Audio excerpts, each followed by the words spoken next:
The meeting will begin in 10, 9, 8, 7. What are we waiting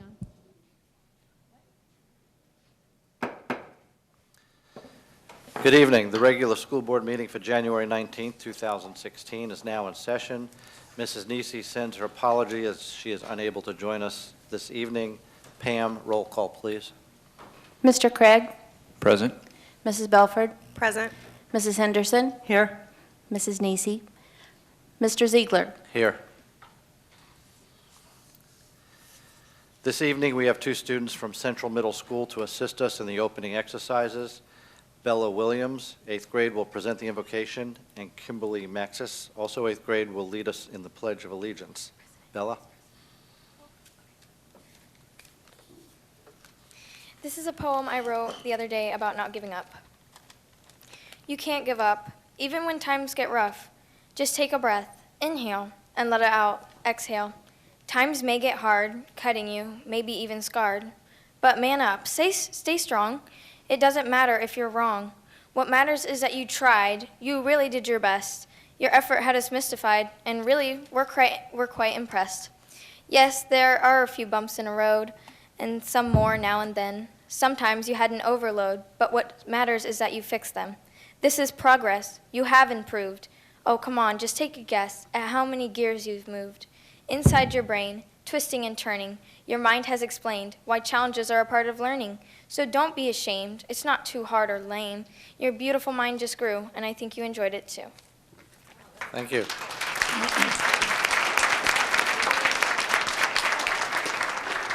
Kimberly?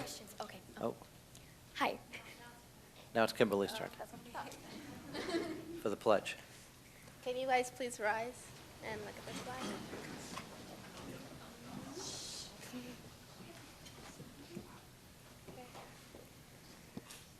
I pledge allegiance to the flag of the United States of America and to the republic for which it stands, one nation, under God, indivisible, with liberty and justice for all.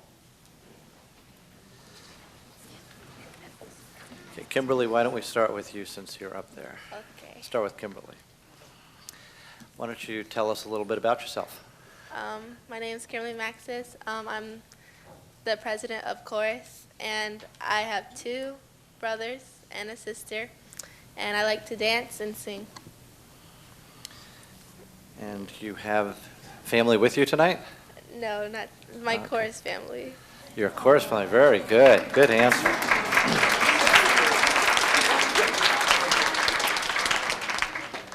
So what we usually like to know is, what do you like best about your school? What I like best about my school is that there's many opportunities and like activities you can do. Okay? And if there was something that we could change or improve, what would you suggest?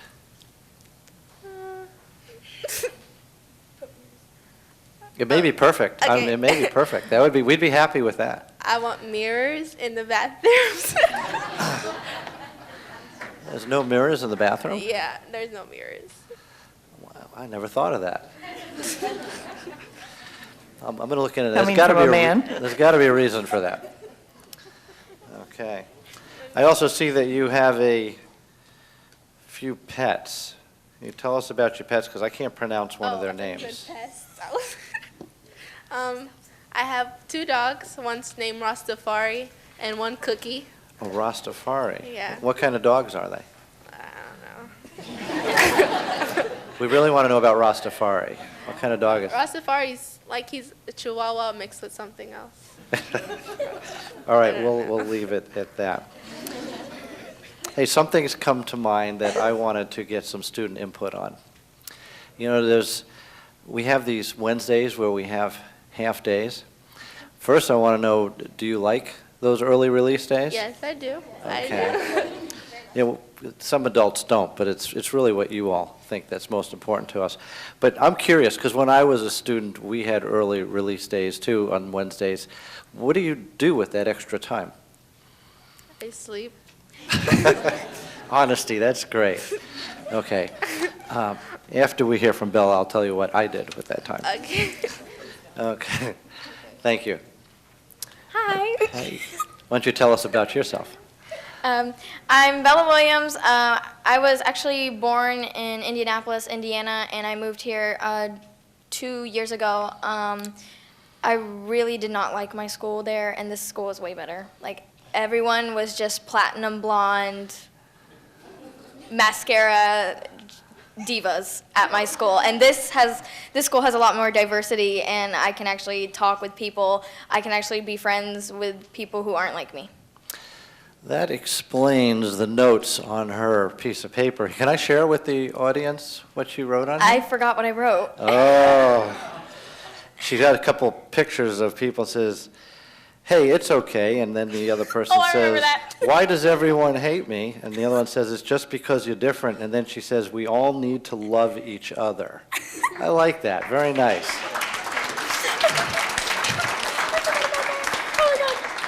It's a great attitude. Thank you. Glad you came down to Brevard to join us. Thank you. So, and do you have any family with you here today? Miss Harris is my mom. I mean, no, she's not. Coral Sorry. mom. Yeah. No, my real family is not here with me, but as you know, there's these people. Okay, well, that's, okay. Cora's family's good. And I see you have a pet also. Yes, that's Ginger. Yeah, Ginger. She's an internet celebrity right now. We post videos of Ginger running around and opening her dog crate and such. Oh, like those things on the internet, YouTube and that kind of stuff? Yes. Yeah, all right, I don't see much of that. Maybe I'll have to take a peek. So tell us, what do you like about your school?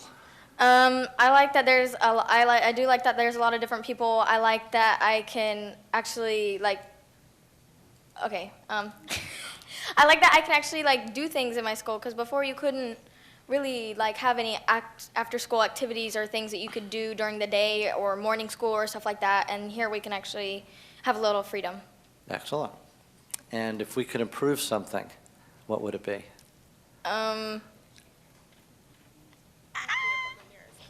Okay, well, yeah, the mirrors is a great idea. I don't know. Okay, two for mirrors, Dr. Blackburn. Well, the bathrooms are always locked, like the upstairs bathrooms. They're always locked, so can we get those unlocked during the day, please? That'd be great. We'll have some words with Mr. Potter about that. Okay. And find out what's going on there. Thank you. We would hate to have an accident. Okay, so Bella, Yes. same question. Do you like early release Wednesdays, and what do you do with that extra time? Yes, I do a lot, because you get a lot of extra time when you come home to do your homework, and I usually just do random stuff, Okay, so I was going to tell you what I did. What did you do? My friends and I came home, we used to make pancakes. And that's about all I know how to cook still today. That's pancakes. But that's what we did. We look forward to it. Well, excellent. Well, thank you all for joining us. Oh, wait, we have one more thing. Oh, you've got one? Okay. Yes, we do. This is a proclamation for the School Board Recognition Month. Whereas an excellent public school system is vital to the quality of life in this community, and whereas the school board members are responsible for building and maintaining the structure that provides a solid foundation for our school system, and public schools are being held to higher standards of accountability than ever before at both of the state and federal levels. And whereas the school board of Brevard County represents an invaluable resource as a local decision makers responding to the challenges of assuring our schools meet these higher standards, and whereas school board members are strong advocates for the public education and are responsible for communicating the needs of the school district and the public's expectations to the district. And whereas the mission of the public schools is to meet the diverse educational needs of all children and to empower them to become competent, productive contributors to a democratic society and an ever-changing world. The school board of Brevard County must formulate policies to assure that all children learn to their fullest potential, and these board members continually strive for improvement and progress with an understanding of the need for commitment to the highest standards of student achievement. The men and women elected to school board positions deserve recognition and thanks for their hours of service to public education and the children of our community. Therefore, we, the staff and students of Brevard Public Schools, hereby declare our appreciation of the members of the School Board of Brevard County and proclaim the month of January 2016 to be School Board Recognition Month. We urge all citizens to join us in recognizing the dedication and hard work of local school board members in preparing today's students for tomorrow's world. Thank you. Thank Just a minute, just a minute, just a minute. I've got something for you. See, normally when that's read, it's part of our agenda, and then we have to vote on it. But since it's not on our agenda, we can't vote on it, just that's state law. So, but, since it's from you, you can make the motion and have it seconded, and the students here can vote on it. How would you like to do that? Wait, what are we voting So on? you're going to make this official, Oh, okay. just as the board would make it official. I'm giving you the power to make the motion and to have a second on the motion and take a vote. How would you like to Okay. do that? So we are going to do a. So somebody needs to make a motion to accept it. Oh, okay, like raising hand? You can make a motion to accept it. Okay. Okay, now we need somebody to second it. Okay. I second. Oh. Okay, now the students, all your fellow students, all those in favor, say aye. Aye. All those opposed? All right, great job. Thank you very much. Thank you. Excellent. Never know what you're going to learn at a school board meeting. Prior to the board meeting, we have had the pleasure of listening to the Eagle Singers from Central Middle School under the direction of Natalie Harris, Director of Choral Activities. The students will perform one more number.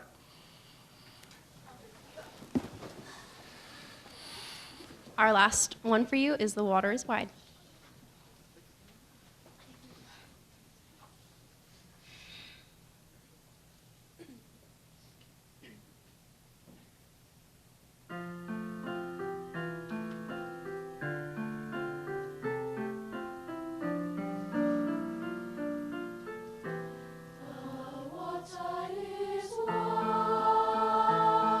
I cannot cross over.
one more announcement. We are going to perform at Disney, at Downtown Disney, on February 4th. So we are super excited about that also. Thank you so much for having us.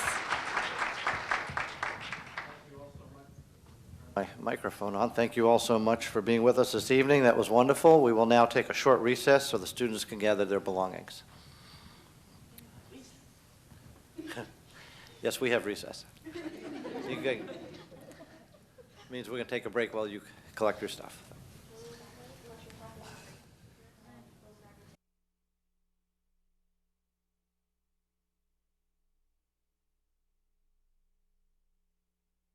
Welcome back. Before we move further, I would like to offer my fellow board members the opportunity to recognize any visitors or guests or anybody of their choosing. Is there anybody who has anything they'd like to? Anybody like to mention? Well, then I do. Mr. Craig, I'd like to give a shout out to you. Well, first of all, congratulations on your 50th birthday, but also Mr. Craig has recently, several weekends ago, ran, I guess it was called the Goofy Marathon at Disney, which is a marathon on a Saturday, followed by a full marathon on a Sunday, and didn't get injured. Congratulations. Amazing.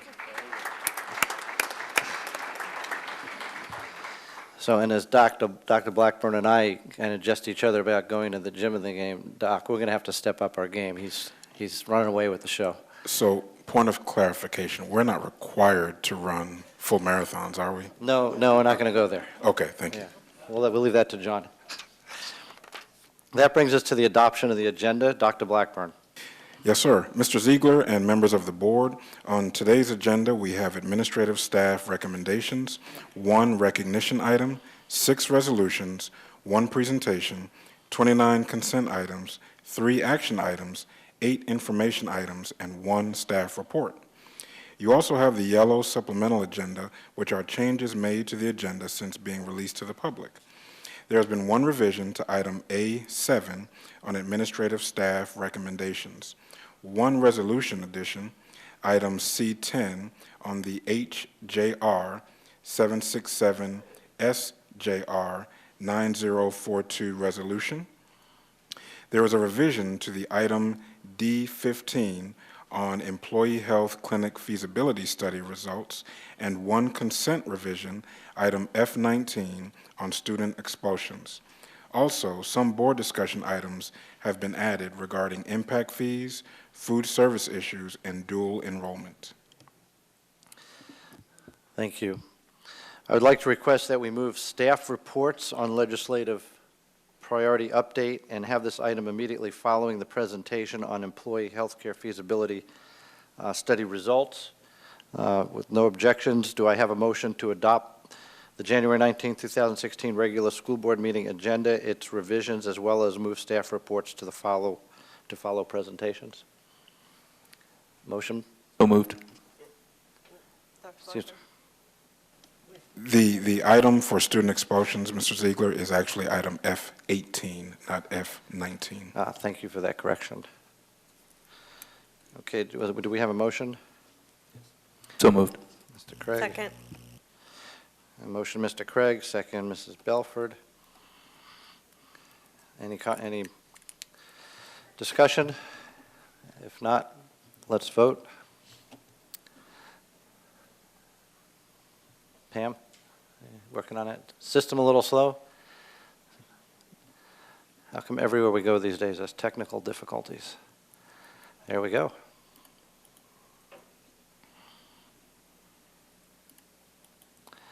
Well, it's not working for me. We'll have a voice vote. All in favor, say aye. Aye. Aye. All opposed? Motion passes 4-0. Okay. Dr. Blackburn, let's move on to the administrative staff recommendations, please.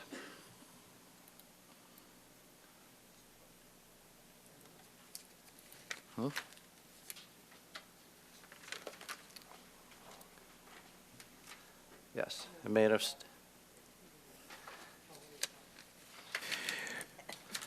Under item A7, you have 4 administrative staff recommendations to consider. What are the wishes of the board? Move to approve.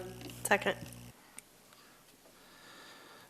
Motion, Mrs. Henderson, Second, Mrs. Belford. Any discussion? Hearing none, let's vote. And again, we'll have a voice vote. Now, all in favor, say aye. Aye. Opposed? Motion passes 4-0. First, join me in wishing Ms. Deborah Gwinzy all the best as she announces her retirement from Vieira High School, where she has been an assistant principal for the past 3.5 years. Ms. Gwinzy, thank you for your years of service and dedication to Brevard Public Schools and its students.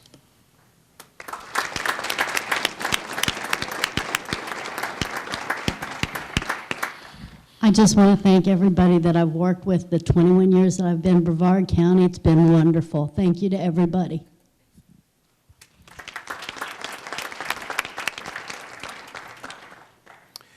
Next, I would like to take this opportunity to recognize James Raymer on his reclassification and transfer from the position of 10-month assistant principal at Melbourne High School to the position of 12-month assistant principal at Delora Middle School. I'd like to thank Mr. Kirk for his support through the process, Mr. Pruitt and Ms. Klein for selecting me for this position, School Board of Brevard County for allowing me to take this position. I have my wife with me tonight, so thankful for her support and dedication to helping me reach my goals in my career. So thank you guys very much. Let's move on to Timothy Rooney. Mr. Rooney, congratulations on your reclassification from the position of 10-month assistant principal of Vieira High School to the position of 12-month assistant principal. Thank you. I would certainly like to thank my family for all their support throughout my whole educational career, which has been long. My wife, who's in California with our grandson, and daughter, who is also in California. I have another daughter who works in California, a daughter in Nashville, Tennessee, who has been very supportive, yet another daughter who works here in Brevard County, and my son, Tim, who was able to accompany me, who also works in Central Florida here. I would certainly like to thank all of the principals that I've had a chance to work under, starting with Dr. Krupp at Astronaut High School to here, Mike Alba, Vieira High School. Mike has certainly allowed us to expand our horizons and has restructured our administrative staff so that we can gain the experiences necessary to move up to this next level. And I certainly appreciate him and look forward to working with him and the Vieira family. I would like to thank Jane Klein, Sherry Bowman, area office. They were always available to listen to us vent, talk, and to hear our decisions and then tell us the right ones. So thank you very much for your support. And I thank Dr. Blackburn and the school board for certainly allowing me to begin this next adventure to help the Vieira High School and the Vieira community to move forward into our next decade. Thank you.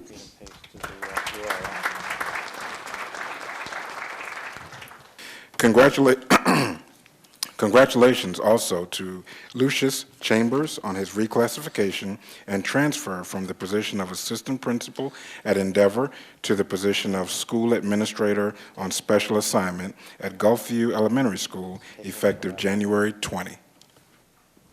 Maybe it's not that. Good evening. I'd like to first acknowledge and thank the board for this life-altering opportunity, as well as you, Dr. Blackburn. I would be remiss if I didn't thank Mrs. Jane Klein for her relentless support. Tonight I have with me my beautiful wife, Stacy Chambers, who has been my backbone throughout this process. I have with me my mother-in-law, Mrs. Daniel, who has been a superstar throughout my marriage, as well as my educational journey. I have with me my sister-in-laws, both of my sister-in-laws, as well as Mrs. Barbara Davis, who recruited me to come work in Brevard Public Schools. I have with me Mrs. Moeller. And as I conveyed with you once before, we will turn Gulfview around to a model school. I also have with me tonight Dr. Karen Ivory, as well as Jason Fry. And again, thank you, Brevard, for this opportunity.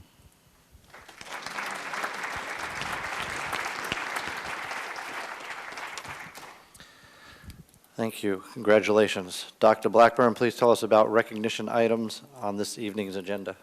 Yes, sir. Item B8 is our Spotlight on Education segment, which shares many of the exciting, innovative, and excellent programs, activities, and projects happening in our schools.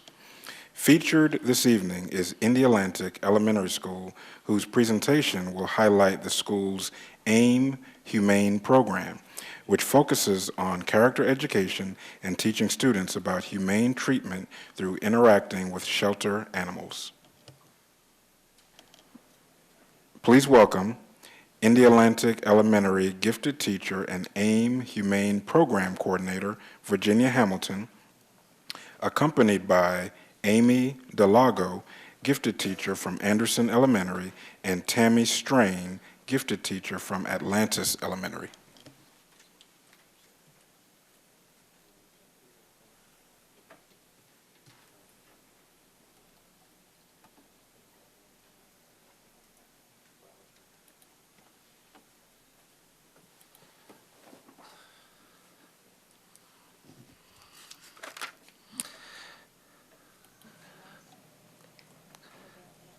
Go ahead. Okay. Hi. Thanks for having us. We're going to get the PowerPoint presentation working for everybody here. I'm Virginia Hamilton. I teach at Indialantic Elementary Gifted. This is Amy Delago. She's from Anderson Elementary. And that's Tammy Strain from Atlantis. All right, you get to run it then. Yeah, please, if you want this. Okay.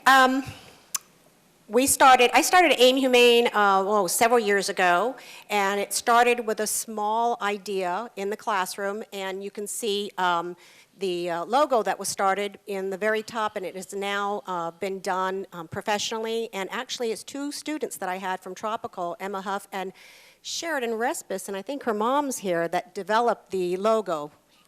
We're pretty proud of the AIM Humane logo. Okay, why AIM Humane is developed is I'm on the board of Brevard Aiding Shelter Animals Project, and one of the things we need to do in our county because of the high kill in the shelters is get our young kids to understand pet responsibility, spay, neuter, and all the issues that come along with getting these shelters to where there are no more, shut them down, so basically put us out of business is what we'd like to see. Okay, I'm a little nervous.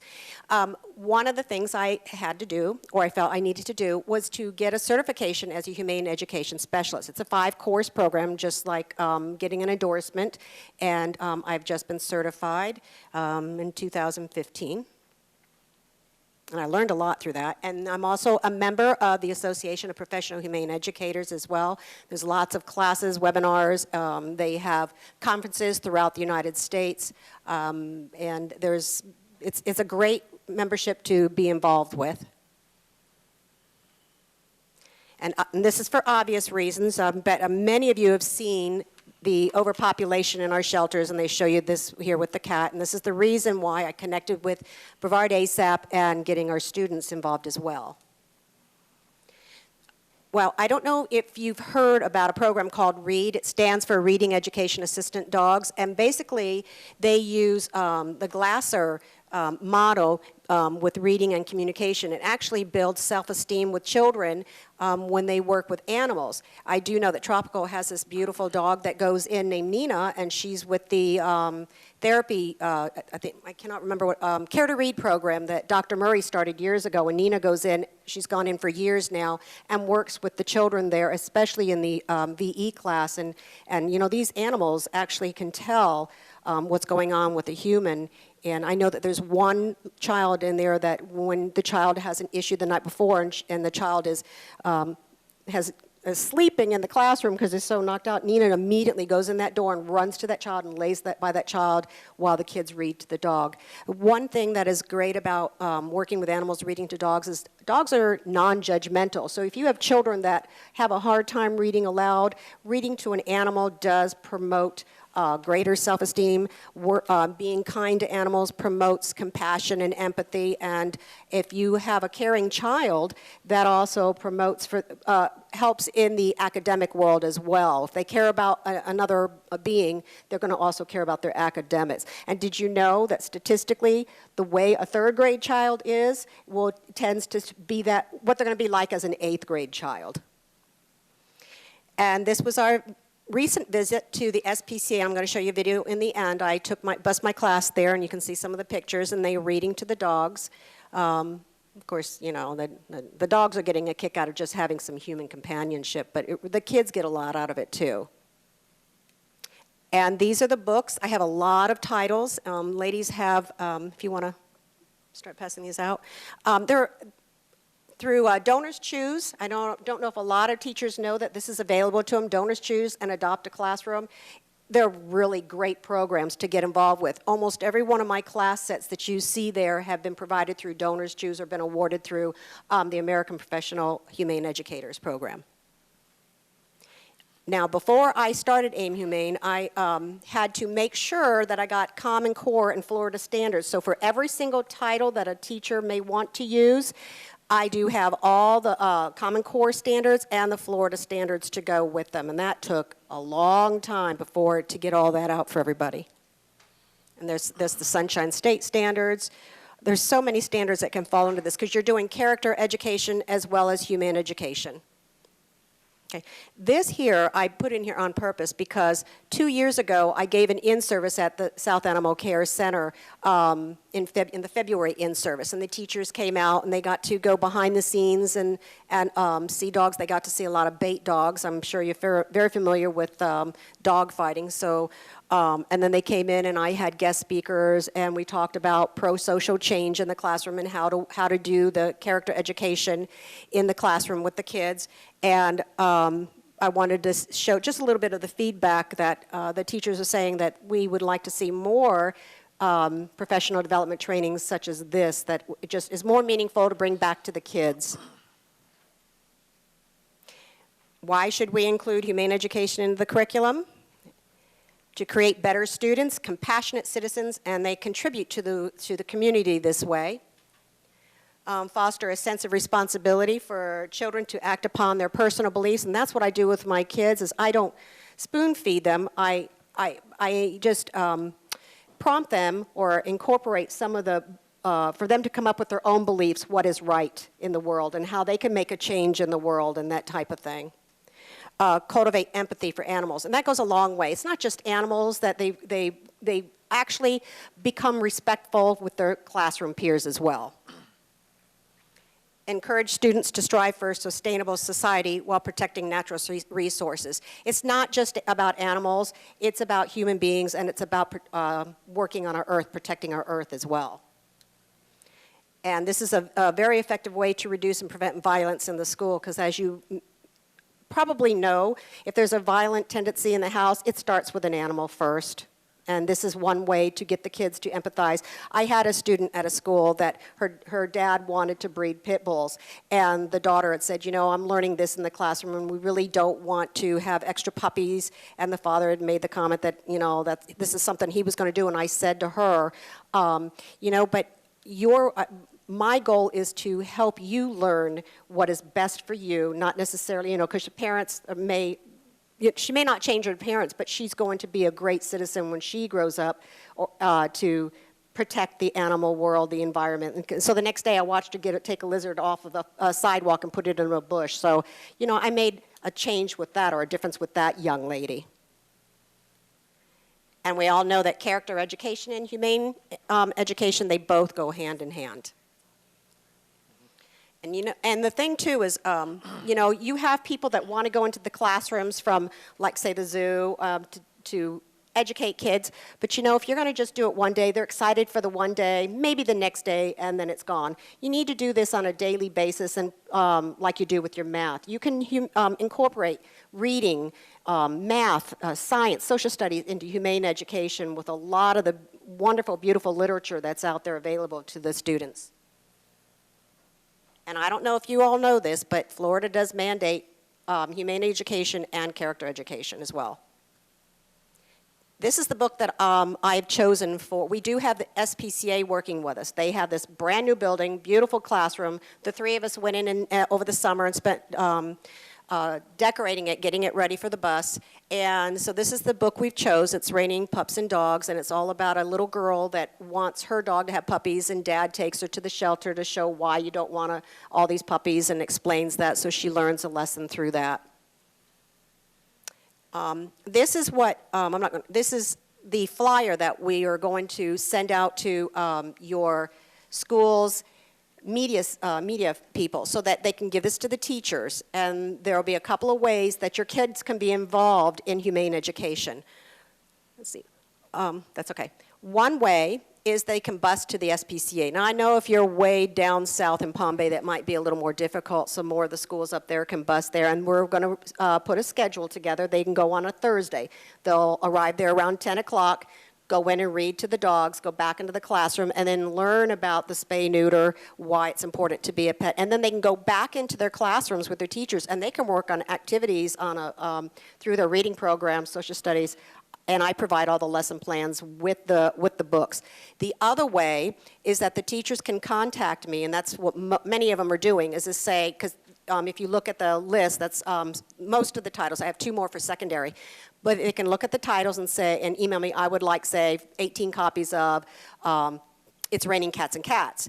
And I courier that along with the lesson plans, along with the Common Core and the state standards. They keep the lesson plans and the standards for themselves and the lesson plans, and just return the books when they're done, and then we just ship them out to the teachers as they want them, and it's been working very, very beautifully that way as well. So there's 2 different ways you can do this in your classrooms. Is that it? Was that? And that's it. And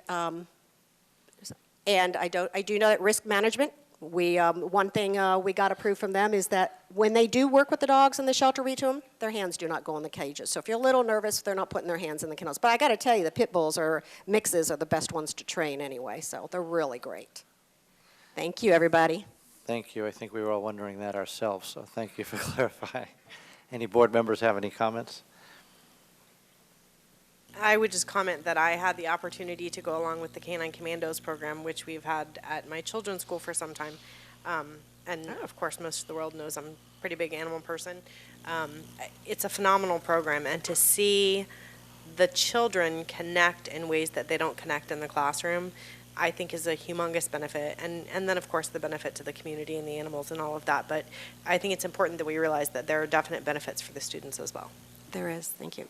Yes, and Clear Channel Outdoors just donated 8 billboards for Canine Commandos today. They're all up around the county right now. And Rachel Ray's office did call about me possibly being on the show, but I haven't gotten a call back yet, so, yeah. And you said 3rd grade, correct? Any grade level. As a matter of fact, Madison Middle School does a fundraiser every year, and they were tying the FCAT and FSA through what they call their Survivor, and they use my books to promote humane education through the 2 weeks of Survivor FCATs, FSA now, but yes, any grade level, all grades. Very good. Anybody else?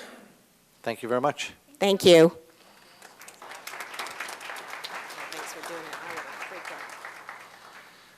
Okay, we are now ready for resolutions and proclamations. Dr. Blackburn. Mr. Ziegler, there are 6 proclamations and resolutions on tonight's agenda. Michelle Irwin, Director of Community Relations, will read them for us. First is item C9, which is a resolution to show support of the amendment to return the Commissioner of Education to an elected cabinet position as well as a state cabinet position. Hold on, we have 6 of these, and they got out of order.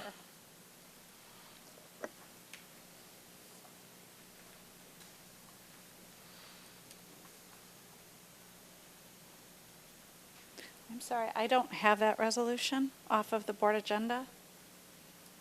Is it,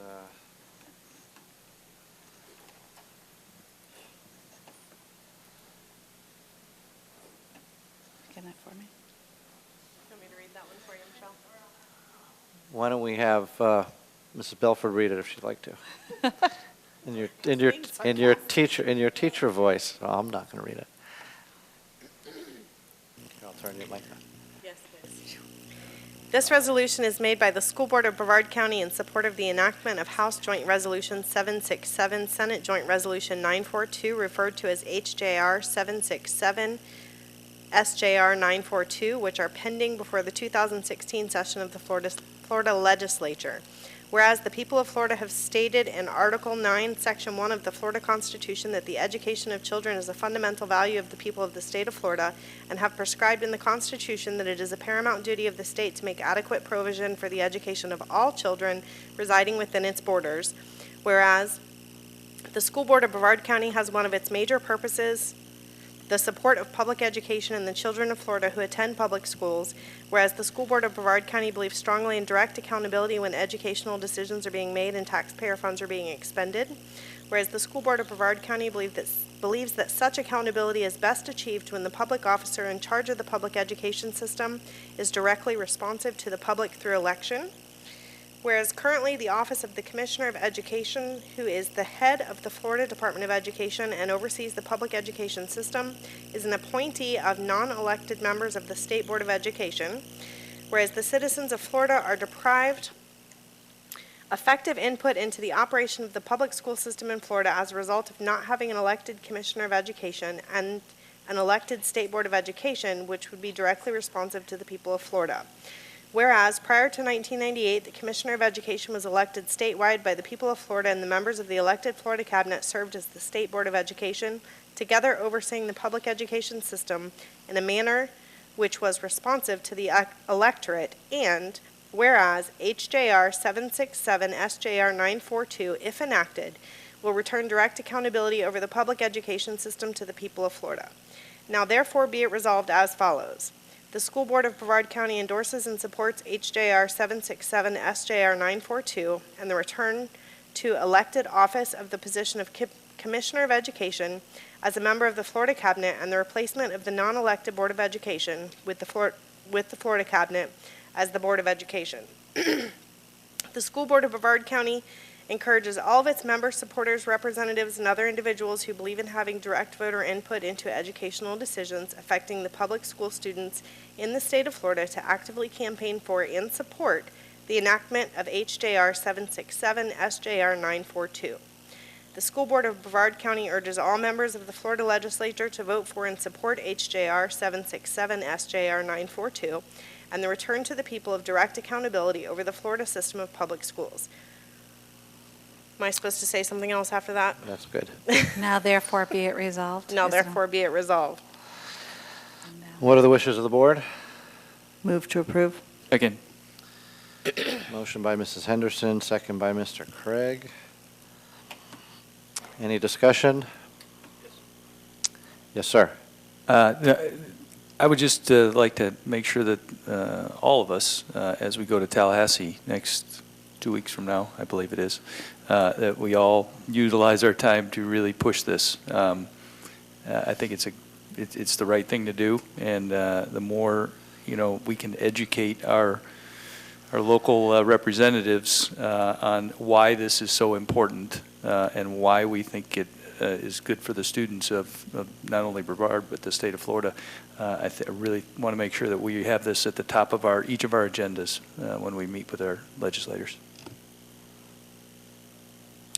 I'm sure we would, but I just want to make sure. Hang on just a second. And I just wanted to mention that this was brought to me by Representative Debbie Mayfield, and I also brought it to the Central Florida Public School Board Coalition at our last meeting for discussion to make sure that there were any objections that any of them could think of, and all the Central Florida districts are in support. My agenda closed down on me, so here we go. Well then, still not working? Mine either. Well, then we'll do another voice vote. All in favor say aye. Aye. Aye. Opposed? Motion passes 4-0. Dr. Blackburn.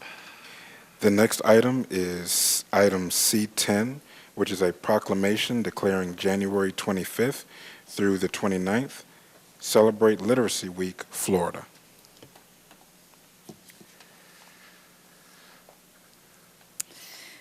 Whereas Brevard Public Schools has the goal of helping every student in the K-12 system to read at or above grade level and making literacy the priority of every citizen in Brevard County. And whereas change in the literacy culture of our schools will enable students to be successful in the 21st century from pre-kindergarten to post-secondary by raising expectations of teachers and students.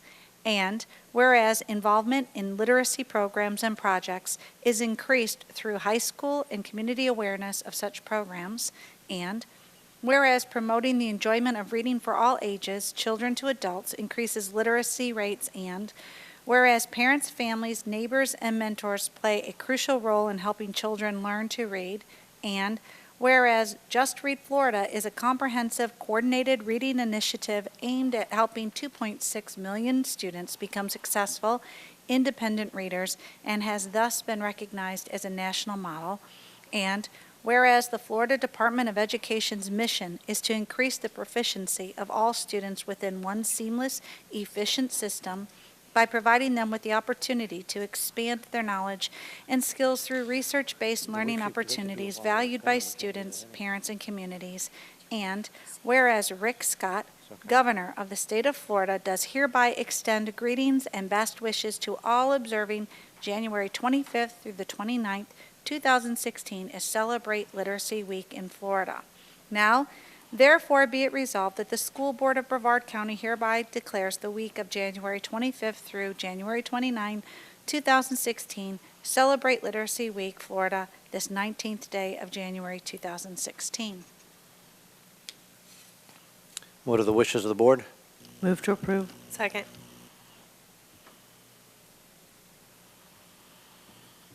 Moved by Mrs. Henderson, second by Mrs. Belford.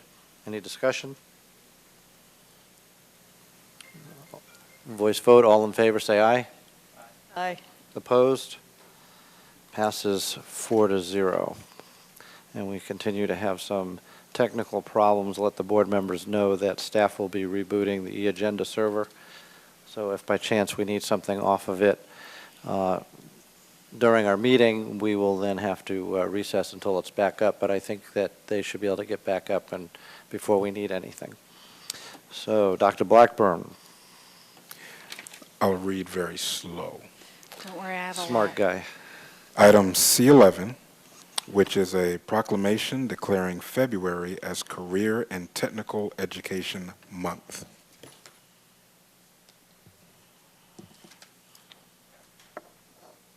Whereas February 1 through 29, 2016 has been designated Career and Technical Education Month by the Association for Career and Technical Education, and whereas profound economic and technological changes in our society are rapidly reflected in the structure and nature of work, thereby placing new and additional responsibilities on our educational system. And whereas career and technical education provides Americans with a school-to-careers connection and is the backbone of a strong, well-educated workforce which fosters productivity in business and industry and contributes to America's leadership in the international marketplace.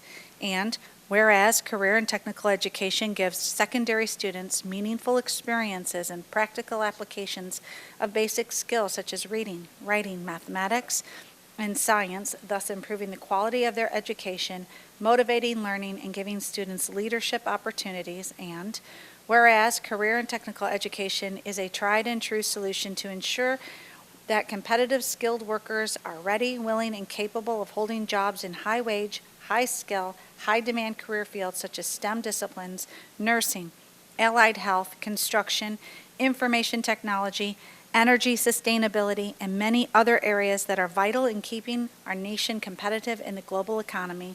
Now, therefore, we, the School Board of Brevard County, do hereby proclaim February 1 through 29, 2016 as Career and Technical Education Month. What are the wishes of the board? To approve. Second. Motion by Mrs. Henderson, second by Mrs. Belford. Is there any discussion? All those in favor, voice vote? Aye. Aye. Opposed? Motion passes 4-0. Dr. Blackburn. Item C12 is a proclamation designating February as Black History Month in Brevard Public Schools. Whereas the month of February is recognized nationwide as Black History Month, and whereas it is important to understand the different origins, culture, and heritage of all Americans, and whereas much recognition is due to the many outstanding African Americans who overcame many obstacles to excel in such fields as education, medicine, the arts, sports, and business, and whereas learning from the struggles and accomplishments of others helps strengthen our bond as a national family, and whereas it is appropriate for schools to plan lessons and special activities to recognize the important role African Americans have played in the growth and prosperity of our nation, now therefore be it resolved that the School Board of Brevard County wishes to call attention to the important historical contributions of African Americans to endorse the observance of Black History Month in Brevard County Public Schools, passed and adopted this regular session. What are the wishes of the board? Move to approve. Second. Motion by Mrs. Belford, second by Mr. Craig. Any discussion?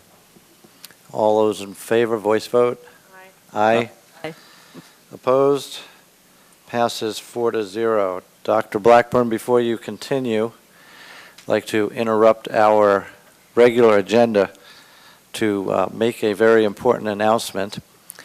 I just received a text message from Osceola County School Board announcing that Mrs. Pace is their new superintendent of schools. Congratulations.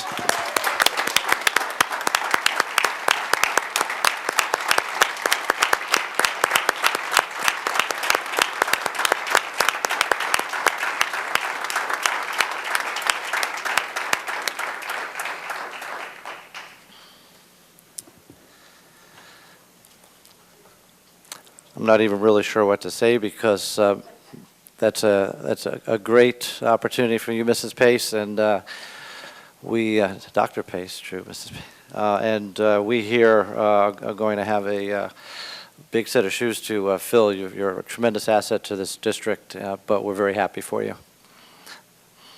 And we will continue with our proclamations. I get to follow that, huh? Yeah, that's hard to do, but everybody up here is just chomping at the bit to get that out. I was going to be patient, wait till the end, but continue, please. Oh, Dr. Blackburn. Definitely a tough act and message to follow. Dr. Pace, congratulations. I wish you the very, very best. Thank you. Still reading slow, trying to buy us time here. Item C13 is a proclamation designating February 1 through February 5 as Student Services Week.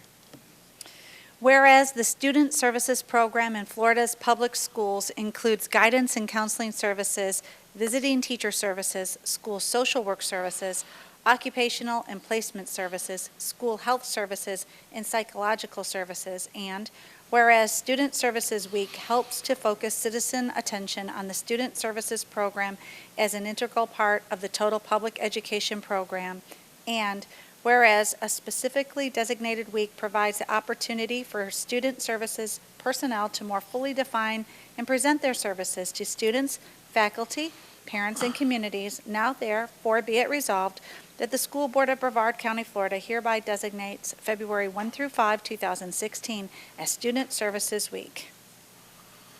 What are the wishes of the board? Move to approve. Second. Motion by Mrs. Belford, second by Mrs. Henderson. We'll do a voice vote. All in favor, say aye. Aye. Opposed? Passes 4-0. Dr. Blackburn. Last but certainly not least is item C14, which is a proclamation designating February 1 through February 5 as National Counseling Week. Whereas school counselors are employed in public and private schools to help students reach their full potential, and whereas school counselors are actively committed to helping students explore their abilities, strengths, interests, and talents as these traits relate to career awareness and development, and whereas school counselors help parents focus on ways to further the educational, personal, and social growth of their children, And whereas school counselors work with teachers and other educators to help students explore their potential and set realistic goals for themselves, and whereas school counselors help to seek to identify and utilize community resources that can enhance and complement comprehensive school counseling programs and help students become productive members of society, and whereas comprehensive developmental school counseling programs are considered an integral part of the educational process that enables all students to achieve success in school. Now, therefore, be it resolved that the School Board of Brevard County, Florida hereby designates February 1 through 5, 2016 as National School Counseling Week. Thank you. What are the wishes of the board? Move to approve. Second. Motion by Mrs. Belford, second by Mrs. Henderson. Any discussion? Hearing no discussion, voice vote. All in favor say aye. Aye. Opposed? Passes 4-0. We can now move on to the presentation portion. Dr. Blackburn, please. Tonight's presentation will be given by Mr. Mark Langdorf, Director of Risk Management and Employee Benefits, supported by Willis Consulting. They will be providing us with the results of the Employee Health Clinic feasibility. Mr. Langdorf. Good evening, Dr. Blackburn and members of the board. I'm grateful to have a couple minutes of your time this evening. If you recall back, well, maybe a couple more than two. All you want. Let me fix this here.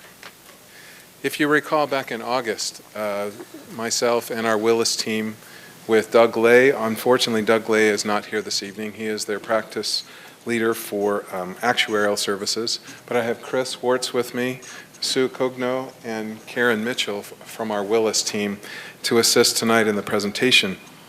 What I thought I would do this evening is go over the results of the feasibility study, which we were given approval to move forward with on the feasibility study back in August. What I'm going to do, basically, following that meeting, I asked our Willis team to do three things. Basically, I wanted them to help quantify the feasibility study in the establishment of clinics, assess what our employees felt about clinics based on your input back in August, to see if employees would like a clinic, how they would want it, etc. And third, if that is selected, to move forward, to ask our Willis folks to come up with some specifications that could be used in issuing an RFP. Based on the feasibility study that was completed in December and presented to myself and to you a couple weeks back, Willis has recommended that we move forward with performing an RFP to get a hard cost for those clinics. In other words, issue an RFP for a vendor selection who will then give us the pricing. We can then utilize that pricing along with what Willis is going to present this evening on what they expect the cost to be to operate a clinic in deciding to move forward at that time, whether you would want to move forward with operating a clinic or not. So that's basically what I've asked them to do. And you've been provided with a feasibility study. I attached that feasibility study to the agenda item for this. Unfortunately, I made a mistake. The feasibility study should have been presented as part of the consent agenda. So it's not on the consent agenda. For those people who are trying to find it, it would be under this presentation, where you will find the feasibility study along with the presentation that we're going to be presenting this evening. The one thing that I think is key here on the consent agenda item, I put in the words, that Willis is projecting some cost savings on year 2 and 3. Ultimately, what we believe that cost savings will be is a reduction in our historical medical cost trend. In other words, every year the costs for medical services go up. Our trend is 7.4%. So if you look at all of our medical expenses on an annual basis, you have to add 7.4% to that every single year as we move forward, because that is our trend. By opening the clinics, we can reduce that, and hopefully we can reduce that to about 3.5%, maybe 4%. So that's the cost savings we're talking about. If we're lucky, we might be able to bring some savings that could bring in some dollars to lower costs, but for now, our goal is to actually reduce that trend. Thereby, I won't have to come back to you in the years and sooner and asking for an increase in the cost of medical insurance. In other words, I'd ask for more money to cover those expenses. So that is the goal that I have for the clinics, to reduce that trend. I'm now going to turn some time over to Chris Wirtz, who's going to go over the results that he and his team put together for the feasibility study. Chris. Great. Thank you, Mark, and thank you, Board and Dr. Blackburn, for allowing us to present this evening. Okay. One of the things that we had discussed at our last meeting when we evaluated this was to reach out to the employees and conduct focus groups at the request of Dr. Blackburn and the board, and that's what we did. So at the beginning of December, we met with about 70 employees, including members of the SIAC committee, for a total of 8 focus groups. So the first thing we wanted to do is give you a quick recap of what we had learned in those meetings to give you an understanding of our position based upon that. One thing we thought is very important is that, oh, sorry, I didn't realize you didn't advance, is that the economic success of this is really dependent upon use of the clinic by employees and their dependents. This is not like the Field of Dreams where if you build it, they will come. So we need to make sure that we understand what's important so that the clinic is successful in what we're trying to accomplish. So some of the areas that we focused on during our meetings were participation in the biometric screenings. And of course, that's important because you're doing that currently and outsourcing that. Another was the use of primary care physicians. The other is the perception that employees may already have or not have about on-site clinics, whether or not they would consider using the clinic, concerns that they may have with using a clinic model, and also what the scope of services they would expect to be included, to be offered at that clinic. And then finally, would employees have concerns with also offering some occupational health type services, including minor work-related injuries, pre-employment, and DOT testing. So those were some of the focuses that we had. What we found is that about 94% of employees currently have an ongoing relationship with a primary care provider. And what was really interesting is that about 88% had a positive perception of the service that they're receiving. So what that leads us to believe is that if you sought a model that was a replacement to primary care, that's likely going to be met with some resistance to employees.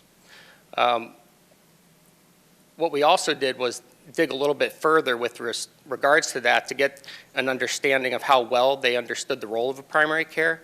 And we felt like their understanding was very strong, which leads us to believe that them simply saying, I like my primary care, wasn't a subliminal message to say, hey, I just don't want a clinic. So we believe that they truly do have a good relationship there.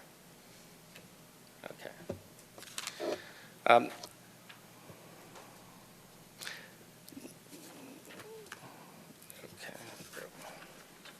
Yep, thank you.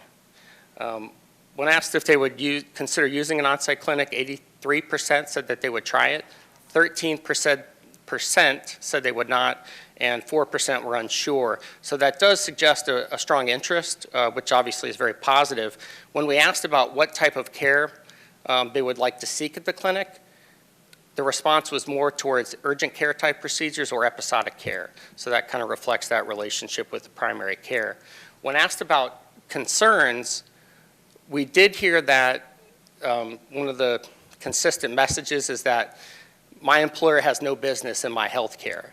And I think they're going to use this, they're going to gain access to that information and use it to make employment decisions. Of course, that is not, not the truth, and we let them know that, but that was the concern.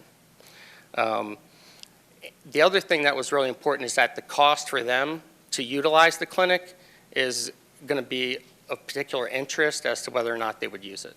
So there does need to be some incentives. Provider qualifications and how they relate to the patient was more important than their age or gender, so we thought that was interesting. They also viewed that offering the services to dependent children was a plus.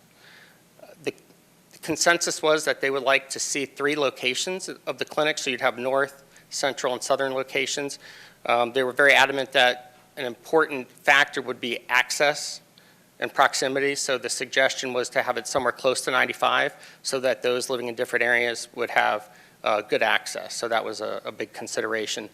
One of the other things that we posed was if we were to roll these clinics out one at a time, where would you want the first one to open? And there seemed to be a consensus that they were okay with doing it in the central area, with the understanding that there's a majority of employees here. And the other thing that was very important is that it was clearly communicated what the next steps would be and how soon the next clinic would be open, where it would be, and when they could expect that. So that was very important as well.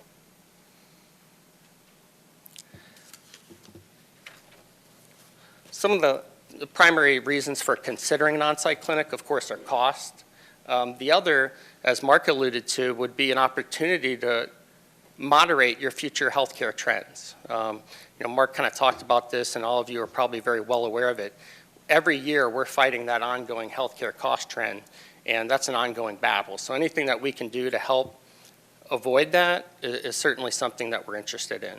And the other thing is that by doing that, the positive side effect is you're improving the health of your employees in the population, which of course is a win-win, and we'll talk about that later.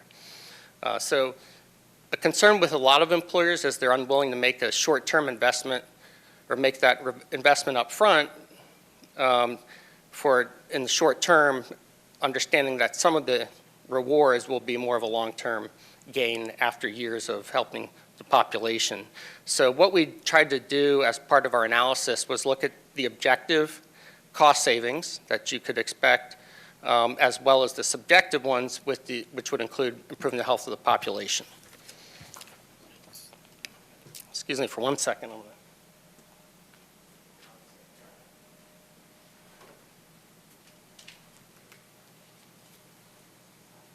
I apologize, I'm fighting a sore throat and I'm getting a little bit of cotton mouth. Okay, thank you.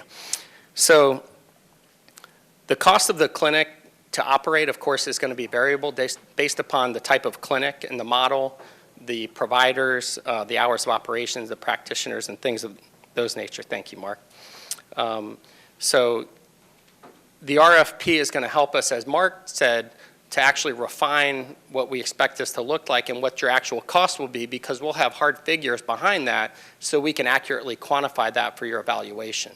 But at a very high level, if we were to estimate the cost, net of real estate, we would expect that the cost would be about $500,000 to $600,000 per clinic per year. So if you were to annualize that, you'd be looking at a range of about $1.5 million to $1.8 million annually, net of real estate, to operate those clinics. So that's the number we want to keep in mind when we're trying to evaluate the cost. So when we did this analysis, we basically looked at what it would take to break even. Well, actually, part of our analysis, we project that 20% of the services moving would actually allow you to break even. So if we go to the next slide, and I'll actually advance it this time, you'll see that breakdown, and this was included in the feasibility study that you saw previously. So what we're showing as a medical cost avoidance forecast is that we looked at your current utilization for three areas, one being emergency room, the other being your urgent care, and the other being your office visit, looked at a migration of about 20% into the clinic, calculated the cost reduction to understand what the savings would be on an annual basis. So we did 20% the first year, 30% the following, 40% in year 3. So if you're following along in the chart, in the PowerPoint, you'll see year 1, you're looking at a little over $1.6 million in savings. Of course, there were some other things that we'll talk about you could include in there as well. So hopefully that makes sense. The next thing we looked at was an RX cost reduction. With most clinics, they will have some limited medications that are dispensed at the clinic, and we estimate that to be about a 2% cost reduction in your RX expenditures. The other thing we also included, based upon the feedback in the focus groups, was limited occupational health services, including DOT yearly physicals, drug screenings, which would be new hires and accidents, as well as physical ability testing. And you'll see that that was about $27,000 annually. And then finally, annual screenings for biometrics, which you're currently doing, as well as the flu shots, by moving to the clinic would save about $55,000. So when you total that up for the first year, you're just over $2 million in a cost reduction. And so the next slide, we talk about the workers' compensation opportunity. And generally speaking, we don't necessarily want to mix the workers' comp with the on-site clinic. One reason for that is the model of care or the level of care that's provided at a primary care doctor's office as opposed to an occupational health provider is going to be different. One's trying to get someone back to work. The other one is, more concerned about managing someone's health. So oftentimes, a lot of employers don't want to mix the two. What we found, though, is that employees had no concerns with having the DOT testing done at the clinic, as well as drug screenings, as we talked about, and physical ability tests. So we think that's a very easy area of opportunity to reduce some cost as well.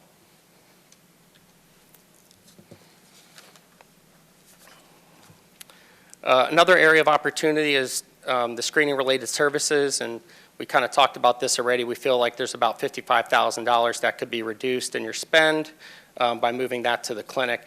And the other area, and this is where we kind of get into what's more of the subjective cost avoidance, is things like a reduction in substitute teacher costs, because you'll have more presenteeism with your teachers, assuming that they can go to the clinic at off hours and avoid having to take a half a day off of work to see a provider.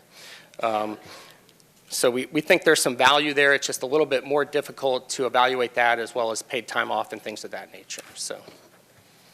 So as far as the recommendations go, based on our preliminary analysis, we feel like there is enough of a cost reduction to offset your cost of operating the clinic in year one. So it's for that reason we feel like it's important for us to move forward with the RFP to get a very more clear understanding of what your actual costs would be. We also feel that if it's appropriately structured, it's a great opportunity to manage that future trend that we're all concerned about, as well as keep the health of the population intact and move them to a lower relative risk score. One other thing we think is worth considering is how the healthcare system is changing. One of the things that we're very aware of throughout the country is a shortage in primary care providers. We don't feel like that's an issue now, but we feel like as time goes on, that's going to continue to be an issue. And by starting this clinic now, years down the road, you'll be more well-positioned to handle that type of situation in the future. So some of the keys to long-term success, we feel, are addressing those employee concerns with respect to privacy, and we will include that as part of the RFP process. One of the other things is we really feel like the model that is most appropriate is one where the clinic could complement the current healthcare delivery system as opposed to replace. So we think that is an important consideration. There's in our opinion, a very significant opportunity to help employees to actually understand and operationalize the treatment plans that they're given by their doctors. I think we all intuitively know to some extent what we need to be doing. The hard part is actually doing it. So we think the clinic can do a very good job of helping people bridge that gap. And that kind of goes along to the next bullet point, is getting people to take action. And that's where we think we can have a really big positive impact. And then finally, as we talked about earlier, the positive side effect is that you're improving the health of your people.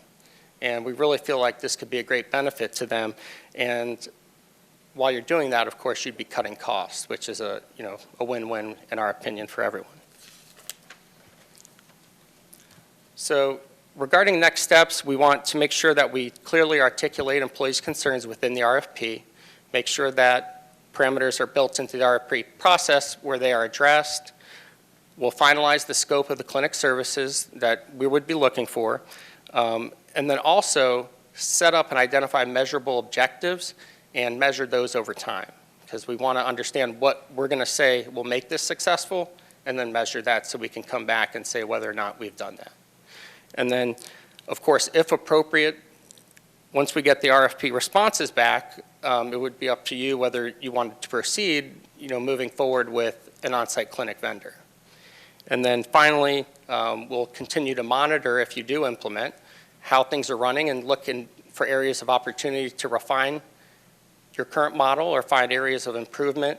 With a lot of the clients that we work with, as they go on, they say, hey, well, what if we incorporated this, or what if we did this a little differently? To give you an example, Collier County government has had an on-site clinic for about 12 years now, and they recently added mental health provider to the clinic, and it's had a pretty significant impact, and it's been very well received because that was an area of opportunity for them. So hopefully that makes sense. And then finally, can we answer any questions? Well, let me say something first. Let me say something first before we get into any questions. I think what's important, if you look on page 10 of that presentation one more time, Chris talked about that the employees were not averse to looking at treating workers' compensation claims under our clinic model. I'm certainly looking at that now and how we can make an impact at even reducing some of our costs in those particular areas as well.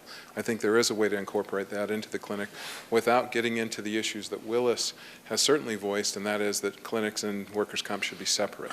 And because employees don't see an issue with that, at least those that were surveyed, that's something I would look at and try to incorporate and still allow people to enjoy their experience at our clinics. In addition to that presentation, or the feasibility study, I met with Dr. Blackburn and the senior staff to talk about clinics, and I was asked to put a list of school districts together that do have clinics. Currently, out of the 67 counties, 10 school districts operate clinics, and they all have different models. I can say the one thing that's very positive from every discussion we had in relation to the clinics, all of them are experiencing trend reductions as a result of their clinics. Remember, the goal for me at this point is to reduce that trend so I don't have to ask employees or you, members of the board, to increase your budget for medical costs as the years go out. So if we can control that trend, I would call that a win-win. In addition to the trend reduction that I think we can certainly receive, a lot of those other clinics that are operated by school districts, several of them provide prescriptions that are given in their clinics at no cost or at wholesale cost. So if we can get employees to go to the clinic at no cost and then do drugs either at no cost or low cost at wholesale pricing, we will see that employees' own pocketbook will be lessened as a result of those deductibles and co-payments associated with drugs as well as treatment. That, to me, is a great benefit in recruitment and retention of employees, as we would be one of the few districts in Central Florida that actually affords a clinic for our employees to go and receive care at no cost or low cost. So I think it's a worthwhile adventure to at least consider the RFP, and that's why it's on your agenda this evening, so we can start getting some hard costs from a vendor. The floor is yours if you have any questions. Mrs. Henderson, I think you had your hand up. Did I see that there was 70 people in your focus group? Correct. Yes. Do we think that's enough? Because when we talked about this a long time ago, and getting phone calls from employees, and there was a lot of negativity towards clinics. Now, I understand that, costs have gone up since then, and now perhaps employees are rethinking that because if there is a cost savings. But is 70 enough to get the gist that we're all in? Let me give you some background. I wasn't part of that because Willis said, Mr. Langdorf, we don't want your opinion to taint anybody who's coming in for these. So Good idea. I was purposely kept out of those discussions. What they did do is make a good representation of teachers, custodians, administrators, and the like. So that 70 is not drawn on any one particular group. So you will see that administrators, that could be a principal to assistant principals, to guidance counselors, to teachers. There was a whole group of teachers. We had a group made up of the Superintendent's Insurance Advisory Committee come in and give their opinions as well. So we thought we gave in my discussions with Chris and Doug, I thought we gave a very good representation of employees across the board.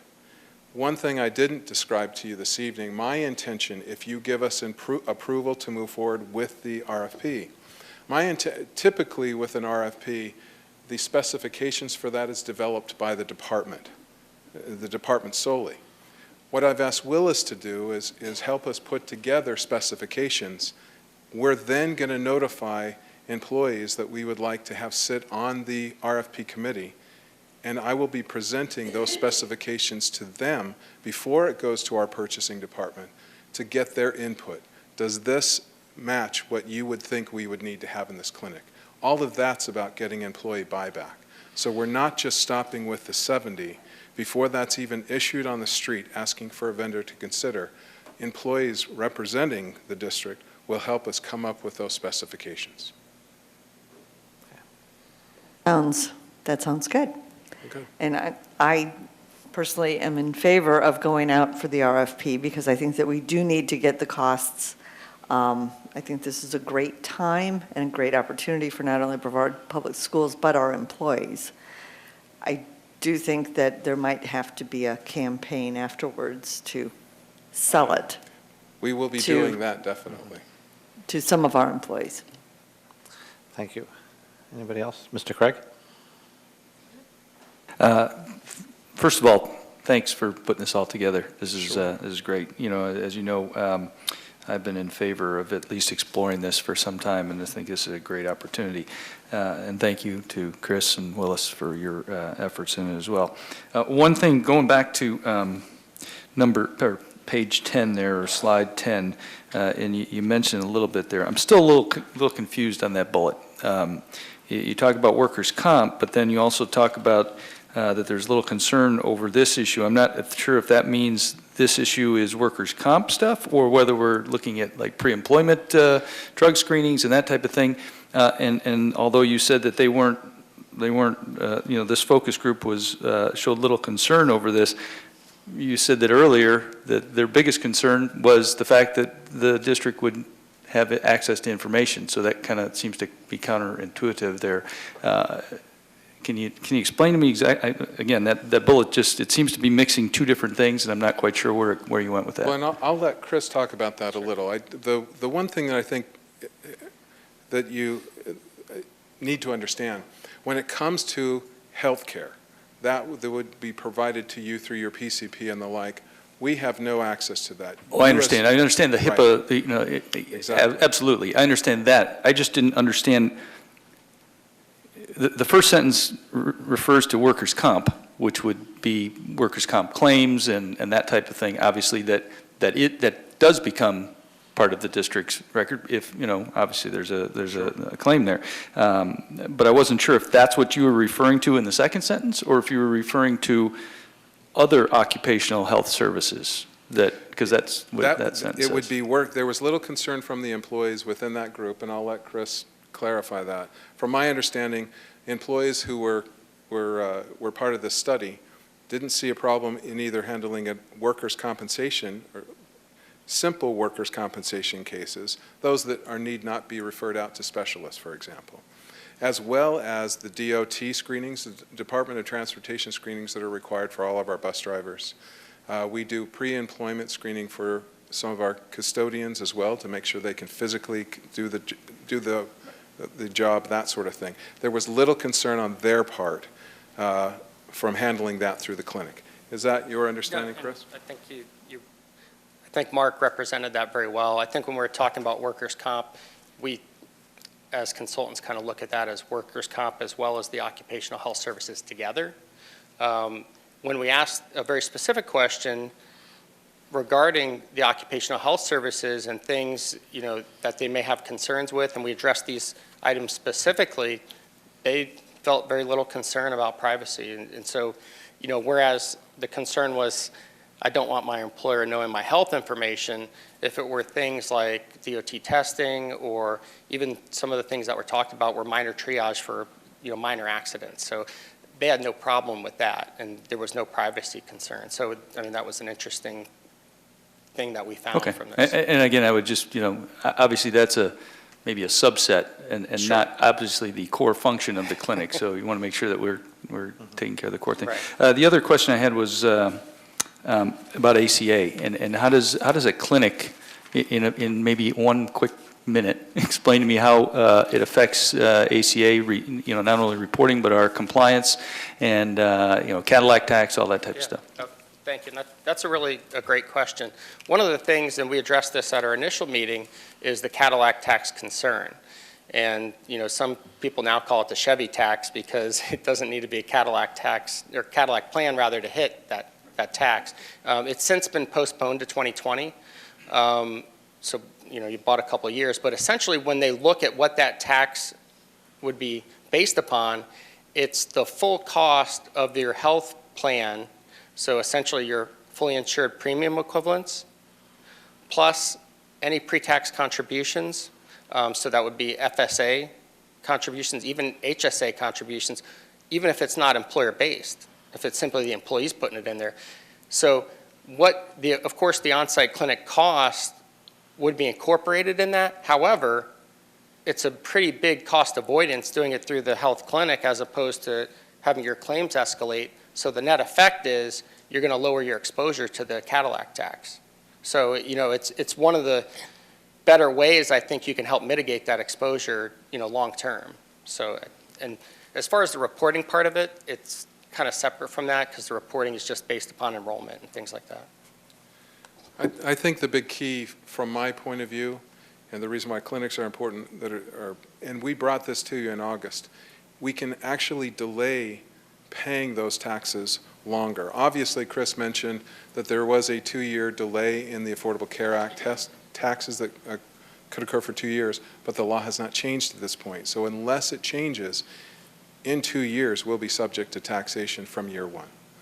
This, along with changing some of our rate structure, which is something we're talking to people about and we'll be bringing to you, will hopefully delay that a lot longer. If we can reduce trend, we'll reduce the chance that we will increase those costs. As you might understand, once a plan's cost is $10,200 or more for a single plan, that's when taxes start at 40% of every dollar over that. Year one, if we don't change that, we'll start paying taxes. Had we not had this 2-year extension, we would have been paying those taxes as of next year. So this controlling and reducing trend will delay that even further, and that's really the goal of that. That's great. And the last thing, I'll just make a comment, and that kind of rolls into that. And I understand your presentation to us is to, as a board, and it has to make that decision about costs and controlling costs. And obviously, this presentation is geared toward our costs. But my real concern is how is it going to affect the cost of the individual employee that needs to go there? And I know that's going to come through the RFP process, but I want to make sure that doesn't get lost in the traffic of us trying to control our own costs when really the goal is to control the employee's cost, which, that's the first thing to control, and that hopefully makes our costs different as well. So anyway, and that might mean multiple programs outside of a... I think the positive thing from my view and what I've seen from all of the other school districts that have these clinics, people are able to go into those clinics other than Miami-Dade at no cost. So you think about when a person has to go see their PCP at $30. That's something they're paying out of pocket. If they're using this clinic for urgent care, our emergency room cost is $250 to go. Our urgent cares centers that we have is $45. If we do that in our clinic, if they move to the clinic, that's why we talk about migration rate of 20%. It's eliminating those costs for them. So this is a great savings for employees as long as they use it, and we will be promoting all of those aspects because we want people to use it because it is a benefit to them. Great. Thanks, Mark. Sure.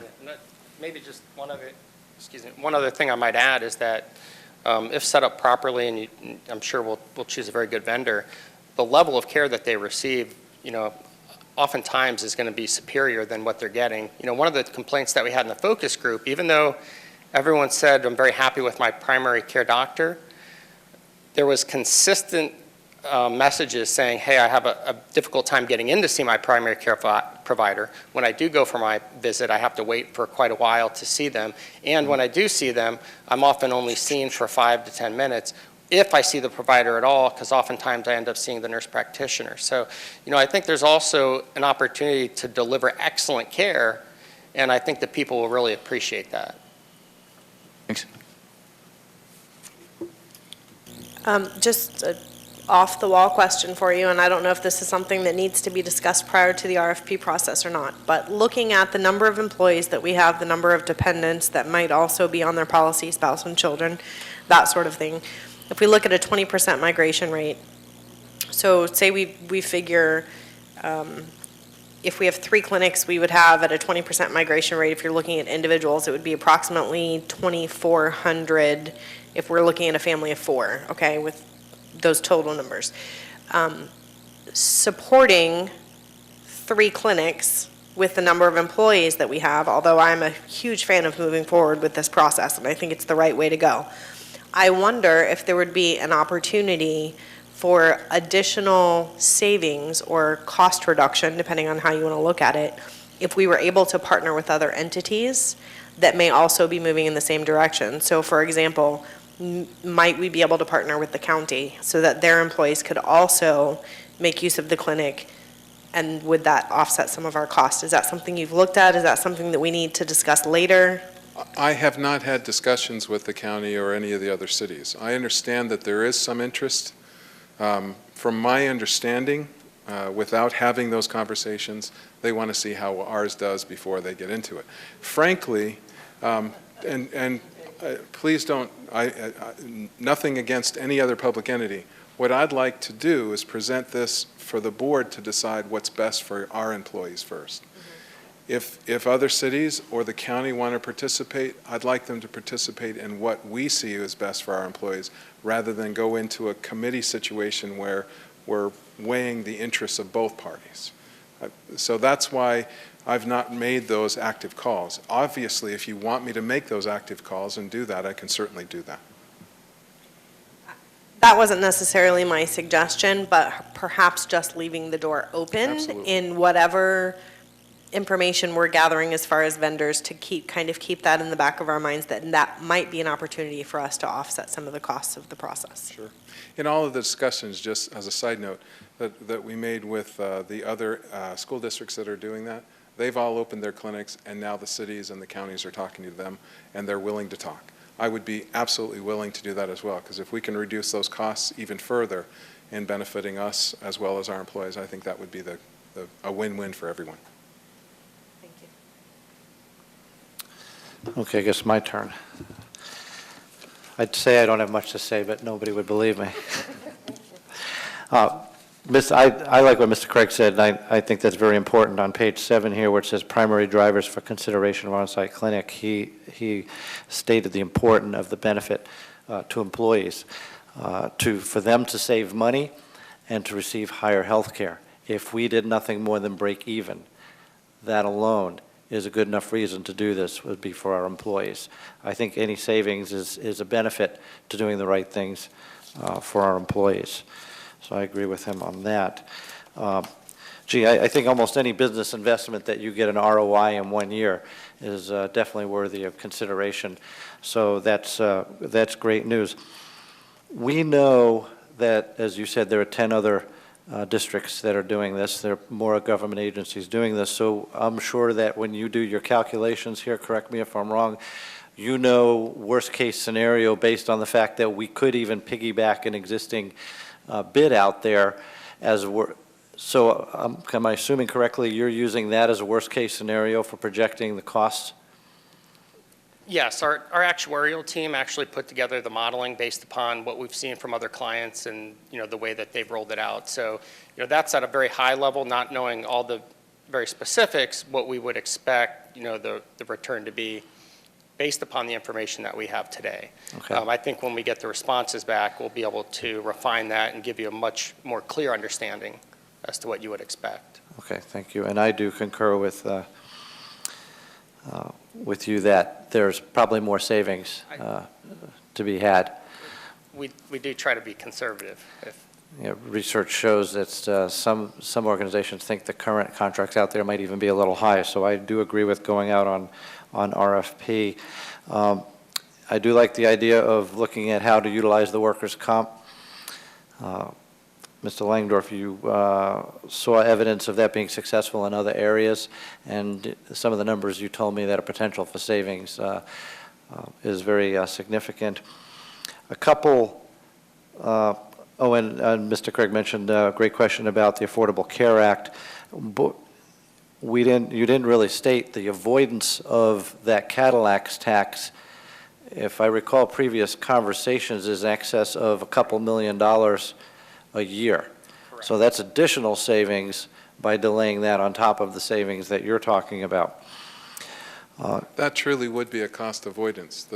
Our projected first-year tax under the ACA was about $2.6 million, $3.8 million the year after, $4 million. Within 12 years, we'd be paying almost as much in tax as we are in medical costs. And, the sad reality is most employers are not going to continue to keep their benefits at a high level that they'll be able to incur that tax because no one can afford it. Quite honestly, the employees can't afford it. So unfortunately, what you'll see happening is that the good level of benefits you have are going to have to be depleted just simply to avoid that tax. So anything we can do to help lower your cost trends and keep your costs down, I think are going to benefit the employees significantly. Okay. Are you going to consider, as part of the model, disease management, like diabetic supplies, or are you going to consider X-ray, things of that nature? Absolutely. I don't want to take all night to talk about it because I'm kind of excited about it. I just want to make sure that people understand. Ultimately, what I would like to see, and I hope employees would like to see this as well, our statistics show we have great physicians in Brevard County that are diagnosing these pre-existing conditions, such as diabetes, cancer, and the like.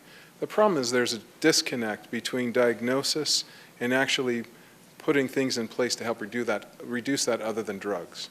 If we can combine active wellness programs offered by this vendor, I would envision a doctor saying, you have this condition, I'm going to refer you to our own wellness person who can help you devise a treatment protocol before your next visit. So then there's the doctor and wellness working together to help address things outside of just a prescription to hopefully resolve that issue. So I think we will see a lot better treatment and disease management. Okay. And we're talking about filling prescriptions. Are we going to look at a model where employees can get a prescription from, say, their PCP and have it filled in the clinic so they don't have a copay on the prescription? That would be my preference. This way, if we can reduce our pharmacy costs, if employees, currently they have a deductible when they go to CVS or Walgreens or any one of their other pharmacies. If their own PCP that's not in the clinic prescribes a drug that we stock, I'd like to be able to give it to them at cost or at no cost through our dispensary within the clinic. Speaking about at cost and no cost, are we going to look at a model that would include making these clinics available to part-time employees who don't have benefits at a minimal cost? Yes. I think that'd be a great asset, and that was great benefit to our part-timers. That was one of the questions I asked, or we asked the other school districts, do they offer it? About half of them do not. They don't offer it to clinic or to their part-timers or those who don't qualify for benefits. The other half do. There is a charge to that, obviously, because our benefit-eligible employees are paying a portion of this clinic as well as the board. So there would be a cost, but we can do it at minimal, and we'll have the vendor help define what those charges would be. Excellent. And the last thing also, I agree with Mrs. Belford about joint agency, and I have been approached and spoke to the county manager, assistant county manager, elected officials, Satellite Beach, Rockledge. They're all interested. They're all standing by to see what we do, and would be interested in joining in. So hopefully we can then negotiate a better deal as we bring in and save money across multiple agencies. So this is excellent on all levels, and thank you very much for your efforts and for the presentation. Sure. Thank you. Okay. Dr. Blackburn, next. Will you please provide the board and the viewing audience the report on the update of legislative priorities? I will. Just to set and manage expectations, now that you've seen a very in-depth and thorough report, mine will be more of an abridged update to our legislative priorities. Okay. And just to provide some historical context around this, I believe it was somewhere around August where a lobbying contract came before the board, and there was some reservation around approving that contract. That contract had expired actually July 31, 2015, and we were looking at it in August. There was some reservation. I took a homework assignment, if you will, from the board to do some research into our relationship with our lobbying firm, Mixon and Associates, and look at where we were strong and where there were some challenges, and provide a recommendation. And I did that on September 22, 2015, instead of bringing a 3-year contract with Mixon, brought a 1-year contract the remainder of this fiscal year ending July 31, 2016, and with an agreement that we would do several things. One, ensure that the Mixon and Associates delivered on what was agreed upon in the contract, and that we would actually go out and test the market for additional or other lobbying firms here in the spring, in addition to, I will say, accelerating or amping up the district's government relations effort here in the district. So on September 22, there was an item to approve our relationship, our contract with Mixon and Associates. We then went on and had 2 school board workshops on September 28th and on October 26th, where we approved a legislative platform, a board legislative platform. That platform included about 8 items with a potential cost benefit to this district of approximately $17.8 million. Of significant concern is something called the federally, let me get the language correct, the Federally Connected Student Supplement, and bringing those dollars into law permanently, as it was approved last year, and we want to bring that into law permanently.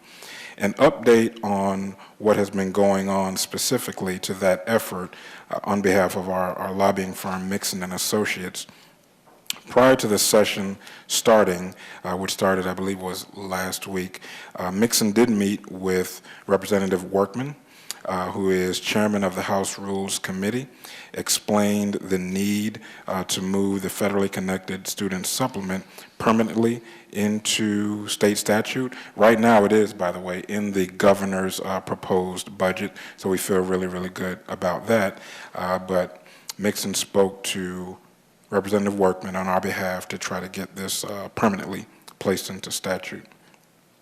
Representative Workman did express support and said that he would work with us through the budget process to get this done. Mixon then went on last week to meet with Senate Education Appropriations Subcommittee staff to discuss the issue as well. That staff indicated with Mixon that this remains a major priority for Senator Gates, who is the Education Appropriations Subcommittee chair. The Senate staff remains uncertain, however, about whether or not there will be an appropriations conforming bill this year. So it's in the governor's budget. The House of Representatives very supportive there. We're trying to get a conforming bill with the Senate staff. The staff members did agree to work with us to find an appropriate vehicle for that language. There is another meeting being scheduled with Representative Workman to work on a vehicle to get language permanently into statute absent of a conforming bill, if we don't get a conforming bill from the Senate. Some additional I will say government relations effort that we're trying to get started here to make sure we secure not only those dollars, but advocate as well as we can for all of our legislative platform. We're planning to be in Tallahassee February 3rd, 4th, and 5th, and so we're planning meetings with our local delegation and any others that will help us in this effort on February 4 and February 5. We will be meeting with Mixon during that time on February 4 to do a review on where they are with the execution of the deliverables that we agreed to in the contract. On February 11, we're actually having a local government affairs event with our local elected officials to explain our legislative platform to them and talk about other issues of mutual interest. As you know, back on December 15th, I outlined several priorities for ongoing strategic planning, and within that will be elevated participation in government relations, and I've presented, as most of the board members know, a draft review of what an org chart would look like. Definitely want to, long-term, have more conversation with our local partners. We have several government entities who partner with us, several for-profit entities, several nonprofit entities who all have legislative agendas, and I can't tell you how many times I'm out and about in the community and people asking me, hey, Dr. Blackburn, is there anything we can do to help? Well, I will tell you that long-term, I'd like to start partnering with all of our government, profit, nonprofit organizations and make sure that when they're speaking on behalf of Brevard and within their legislative platform, they too can speak to some of our legislative priorities to leverage that relationship. And last but not least, we are planning this spring to test the market for another lobbying firm. That's an update to where we are in the lobbying efforts. I know, especially with the federally connected, there's been some question as to whether or not we need to do more. Right now, I'll entertain any suggestions or questions. Thank you, Mrs. Henderson. When it comes to the federally connected, I'm sure that our legislators can get it done because we know how well they did it with the best and brightest. They didn't need a conforming bill for that. So they will find a way if they want to. But I have a list here of, this is 16 pages of education laws. There was 35 pages of laws out of the state of Florida so far, and 16 of them are just on education. So while we spend some of our time worrying about our legislative priority, we also need to be focusing on, and Mrs. Belford and I talked about this earlier, there are some things in here that are just very disturbing, and it's going to cost us money. There's 2 new mandatory classes coming up that'll be a part of our students' future. There's choice school stuff, there's graduation rates, there's educational facilities stuff that we probably have to worry about.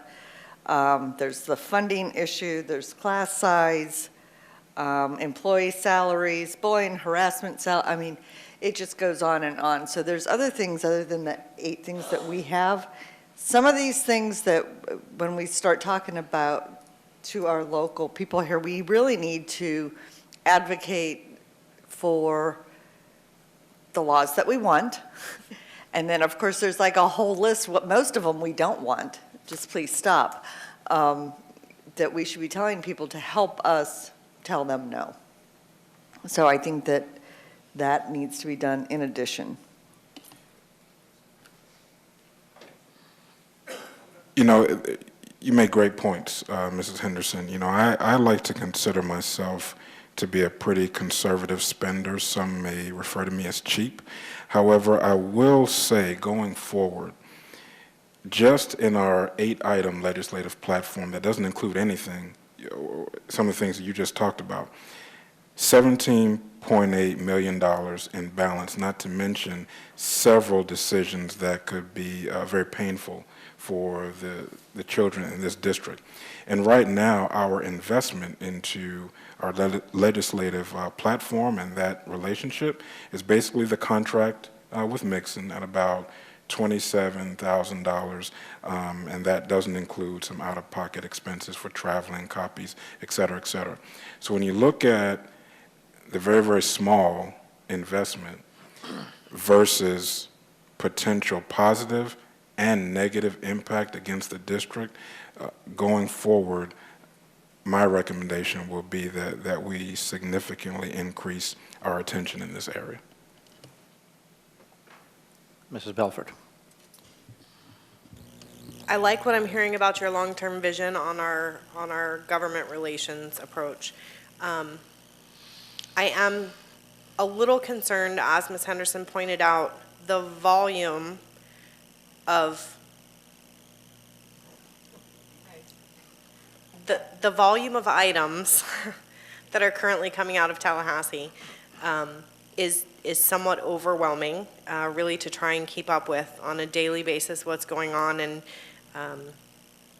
reaching out where we need to reach out, and also rallying our local folks to carry that same message forward on our behalf. I'm slightly concerned looking at the potential cost of not a fully effective government relations plan here and now. Long term, I think we're going in the right direction. But I'm concerned about us perhaps not taking advantage of ramping up that effort now, looking at someone that can be more focused on the needs of Brevard specifically, and laying the groundwork for us to have really strong relations going forward. We had talked about the importance of seizing the moment, if you will, with the strength in our local delegation prior to changes in office. And I'm curious if you had an opportunity. I know there were discussions about reaching out to some of those folks and seeing if there were people that could be a little bit more focused on just Brevard, not to knock M&A, but I just feel like we might need a little bit more than that right now. I actually did have an opportunity, Mrs. Belford. A company did reach out and actually meet with me. I will say in that conversation, I was left very unsure as to whether or not a relationship with that company would be beneficial, as you suggested, in doing a now, I guess I would call it a blitz attempt to secure favorable decisions. I was not left with feeling that spending money in with that organization would benefit us. May I just follow up comment? I guess part of what concerns me is your report back from M&A about a non-conforming bill, or not having a conforming bill coming out of the Senate, seeing as how we had significant support in the Senate previously for that issue. It concerns me a little that maybe our voices are not being heard and we're not getting the support that we had previously, and that's a lot of money. Just that one issue is a significant amount of money compared to, what we may potentially be looking at as far as cost. Mr. Craig? Just to add on to that, and I agree with what Ms. Henderson and Ms. Belford said. Yeah, it's overwhelming to just go through the thing and then try and delve into the language. Obviously, is interesting. But I think maybe, and I'm not trying to put words in your mouth, I'm sure you'll correct me if I'm wrong, but maybe we're looking at addressing that, dare I say, staff position of some sort sooner rather than later. Rather than maybe looking for another firm or an additional firm or an additional outside agency, having someone that, no kidding, is directly, reportable to the district and the district solely. And I don't know, the RFP, the job description obviously has to be, crafted and that type of thing, but maybe, if I hear Ms. Belford right, maybe we need to ramp up that process to at least see if there are some candidates out there in Brevard that could handle that type of work. At whatever level you think is necessary, or at least bringing it to us to see, what's available. And I could just say that this whole process will be over before you could actually get anybody on board. And I understand that. And a lot of what's going on in Tallahassee, they already know what they're going to, we just need to get them to tell us which ones of these they're going to do. Totally agree. And I think the point, though, is that we get in front of it for next year, with somebody who's laser focused on Brevard.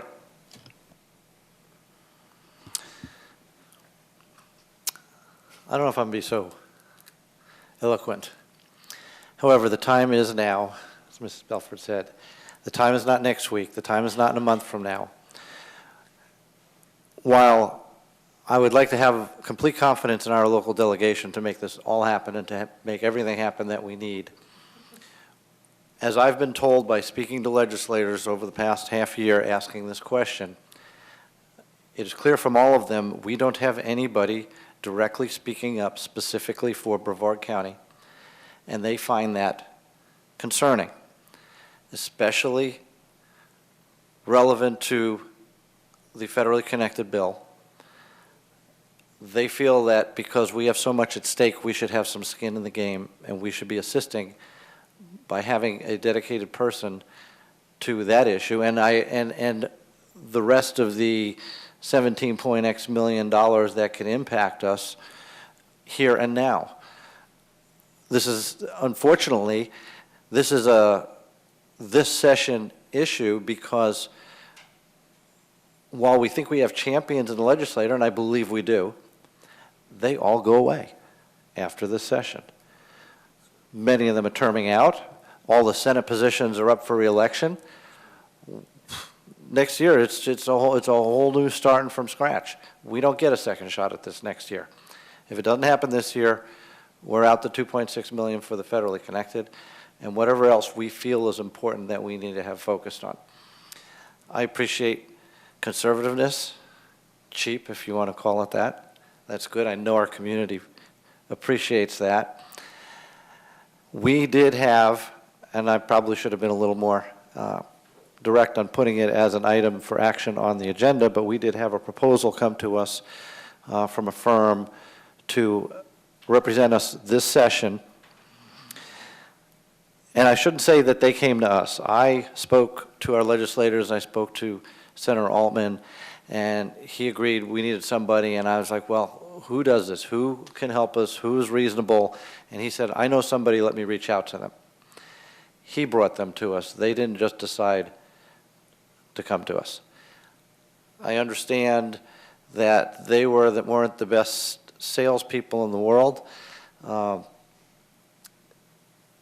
we need somebody. But they have strong knowledge of the FEFP, which is the funding plan for the state for education, which, as I understand, this is interweaved with the FEFP and takes money out of the FEFP, and understanding those dynamics is important to getting this properly worded into a conforming bill, or however they're going to make it permanent.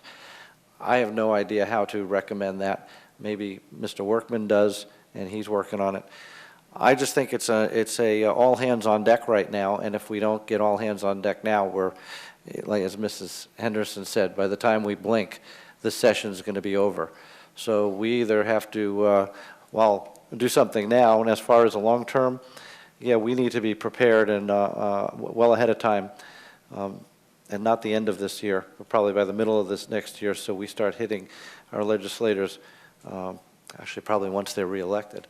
But right now, I think we've got an issue, and I personally think we need somebody else in our corner aside from Mixon Associates, because they've been representing us for quite a while, and for legislators to tell me there's nobody specifically representing us, that's concerning.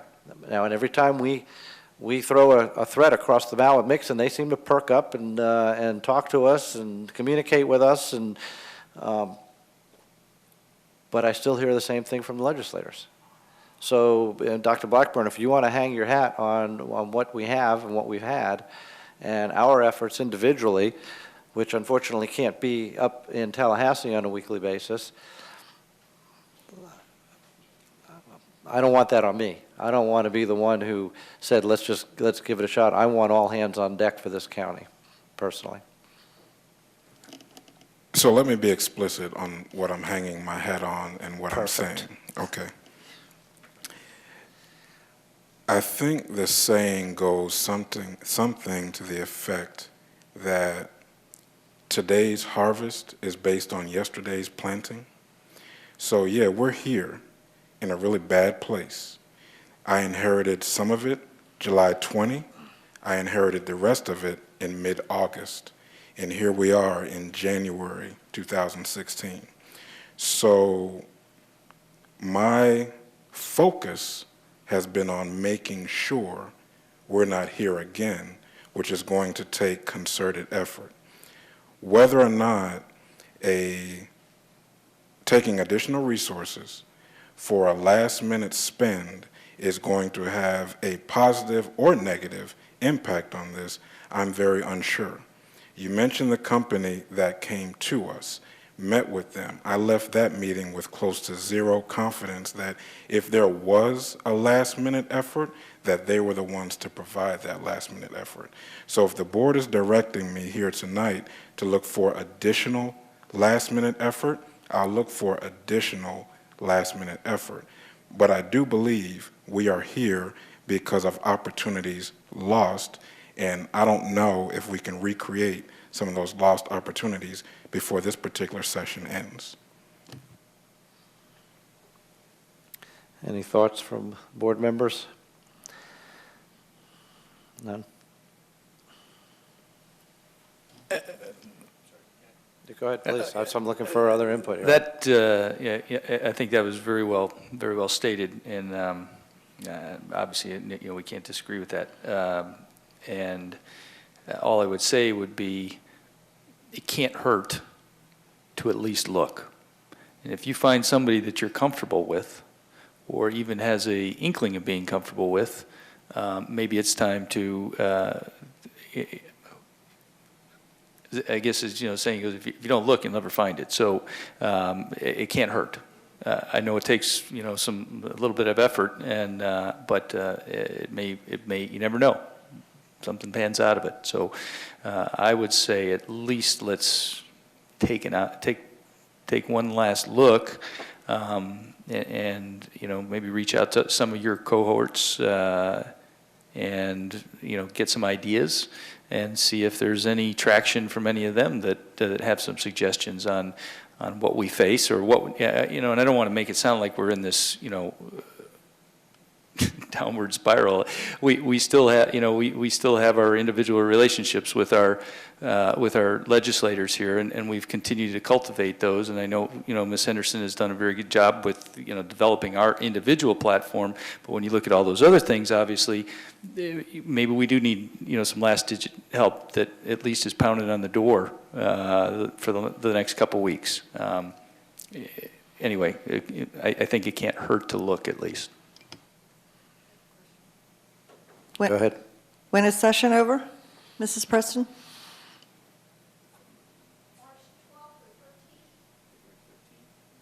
March? No, March, yeah. March 12th or 13th. It's the second week in there. Right, we would have to have something on the table by our next meeting. Or if that's not even too We only late. have one meeting in February, don't we? 2, February 9th. Miss? 11th. Thank you. Well, I think the consensus is that we need to somehow step up our game and our effort. I'm not particularly comfortable with just mixing. I hear what you're saying. The likelihood that you can bring somebody in at last minute, do exactly what we want them to do. I'm just wondering if we'd be better off having him spend his time talking to the legislators or talking to the people that we need him to talk to as well as the rest of us, without spending another $30,000 or $40,000 on a maybe if Hail Mary, that somebody doesn't really understand exactly what we need, what we want, and how we want them to do it. I don't know. Just a question. Just so our listening audience doesn't think this is a last-minute conversation, this was conversation, I believe, in, was it in August when we approved extending Mixon's contract about having additional help. I understand that, and I'm not saying that, but I'm saying at this point, since that decision was made then, I'm not sure I want him spending the next month trying to find somebody else. Mrs. Belford. I do believe that we should keep our ears and our eyes open for someone that might be able to, and I'm not disagreeing, there's a second part to that, Ms. Henderson. I certainly believe that we need to keep our ears and our eyes open. I think, given the situation that we are in at the moment, that, in my perspective, it will be very important that we have a concerted, focused effort among the 6 of us to stay on top of the legislation that's coming forward, to be reaching out and making those contacts. And I don't know who wants to coordinate that effort, who wants to keep us all and let us know, hey, we have an SOS, somebody needs to reach out and meet with this person on this issue, or you need to be aware of this issue. But I do believe, I know Mrs. Henderson and I tend to track those things that are going on and watch the committee meetings when we're able and those sorts of things. But I don't believe that we have an organized effort to stay on top of it and make sure that we're not missing something. And so I think that, at the very least, is something that we need to have for between now and March 11th, so that we are all in the loop and taking action where we need to take action, as opposed to working as 6 separate individuals. But we do get the stuff that's going on. And it is pretty detailed. And there are several places that we can go. We can also go to the FSBA, as well as the information that comes in daily from Mixon that tells us exactly what had happened. So, and maybe from our perspective, you know, maybe we should be making sure that everybody here sees the red alert. And I'll be glad to do that.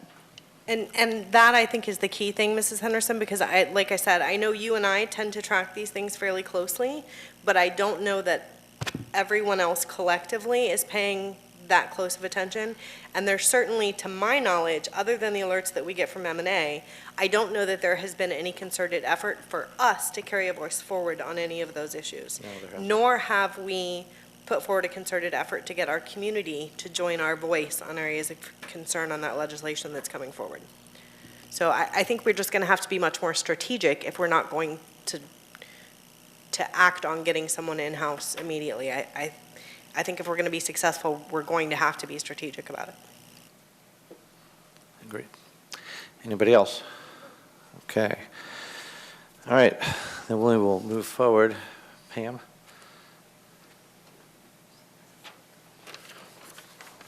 We are now public comments. The maximum allotted time for each speaker is 3 minutes. Clarification of information presented and answers to the questions specific to district business and educational matters will be posted on the school board's website under the section called For the Record. Please be reminded that profane, abusive, or slanderous speech is not permitted. To be specific, in doing some review of policy, I've noted that the appropriate policy to include and to refer to is Board Policy 5517.01, bullying and harassment. The board is committed to providing a safe, secure, positive, productive, and nurturing educational environment that is free from bullying, harassment, and abuse of any kind for all of its students, employees, and volunteers. The board encourages the promotion of positive interpersonal relationships between members of the school community. Since we are all here in this meeting and this audience for the same purpose, this applies and I believe displays a great model for our students that may be watching. I request that you speak into the microphone, state your name. I'll call speakers up in order. First 3 Looks like Tech Sergeant Berger, Scott Waldesousa, Richard Charbonneau.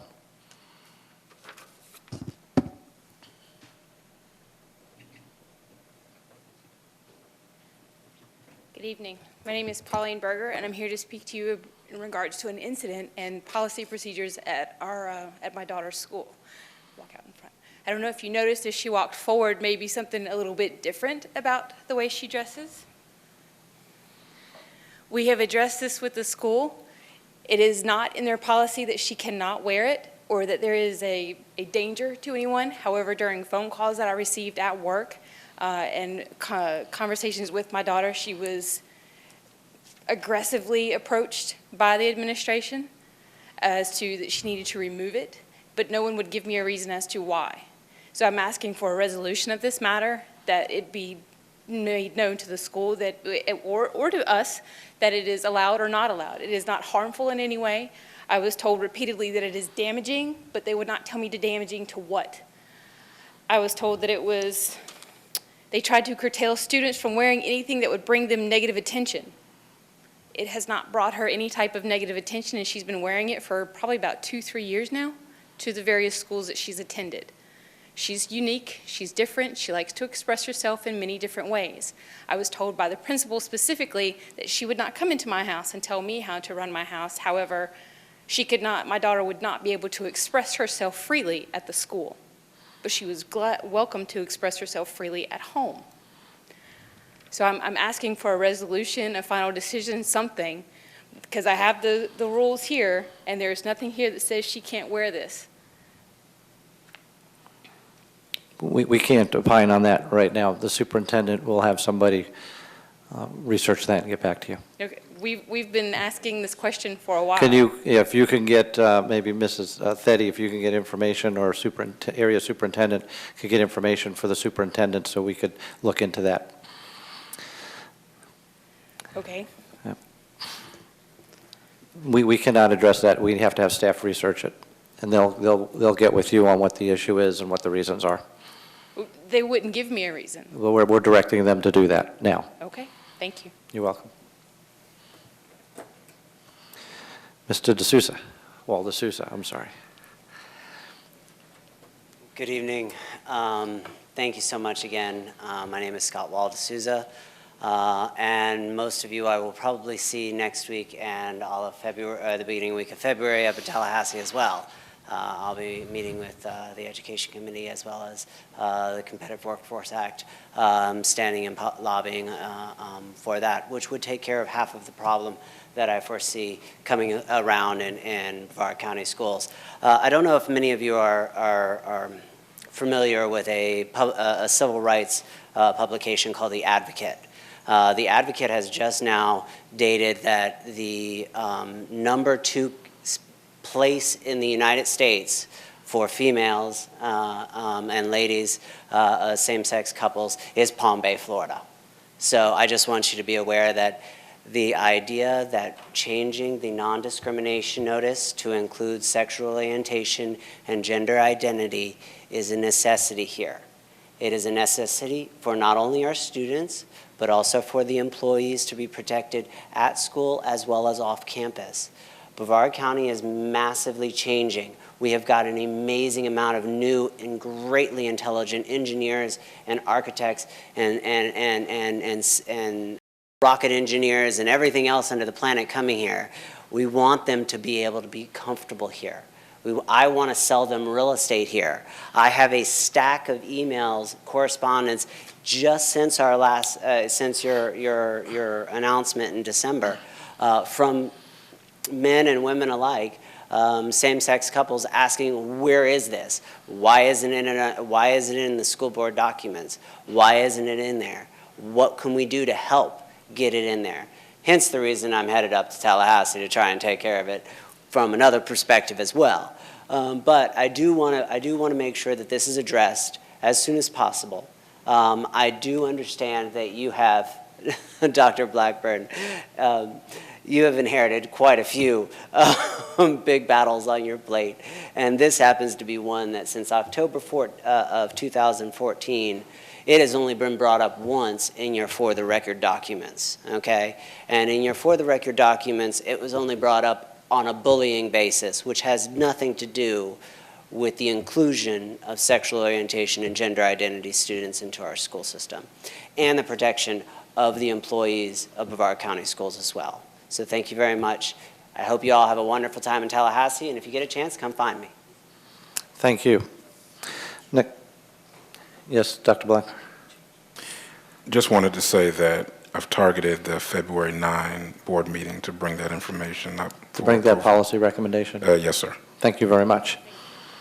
Next up is Rich Charbonneau, followed by John Zwick, and then Kinley Nagel.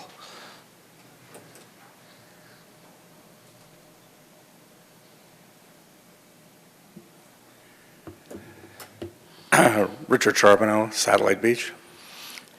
I found it, I'm just switching gears here a little bit. I found it quite interesting, the idea about the clinics. I've thought about the clinics for over 10 years now. Other than the fact that Brevard's a really long county, I think it's a fantastic idea.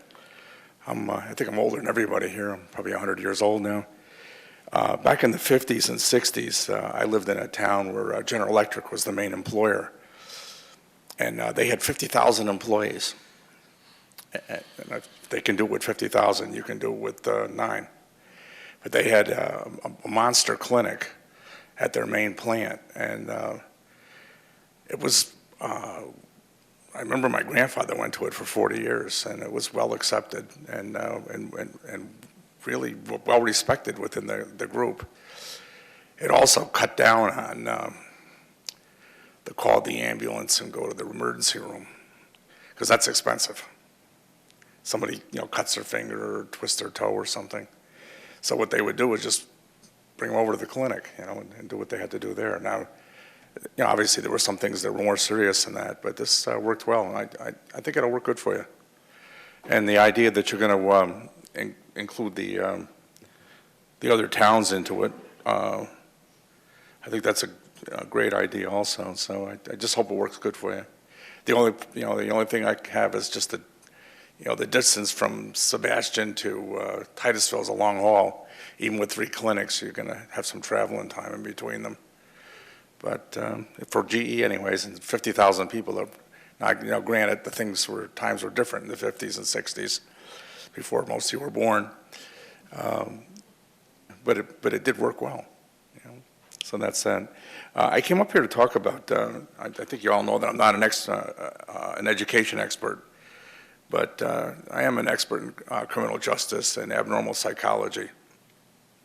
And I met with Dr. Blackburn this morning. We chatted for a few minutes, and the few minutes could have been longer, but it was my fault. I had the timer on my cell phone set wrong. I noticed that you have some schools that are failing schools, and not education-wise, but psychology-wise, it's been proven over and over and over again that throwing money at poverty and throwing money at minorities does not fix the problem. The problem is that in these minority schools, 75% typically of the kids are growing up with no father figure at home. And that's the problem. The problem is not a matter of money. Doubling the amount of money to the school isn't going to make a father come back to that house. What has worked is a mentor program, a very strong mentor program.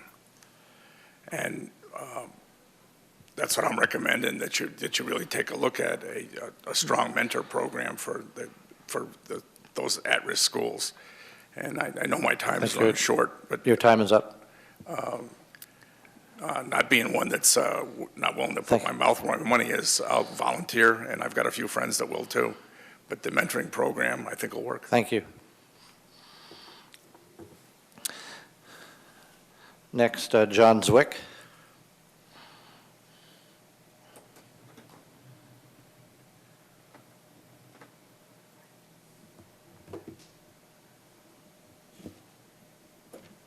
Good evening. My name is John Zwick. I live in Vieira, Florida. A good driver that direction, just on the other side.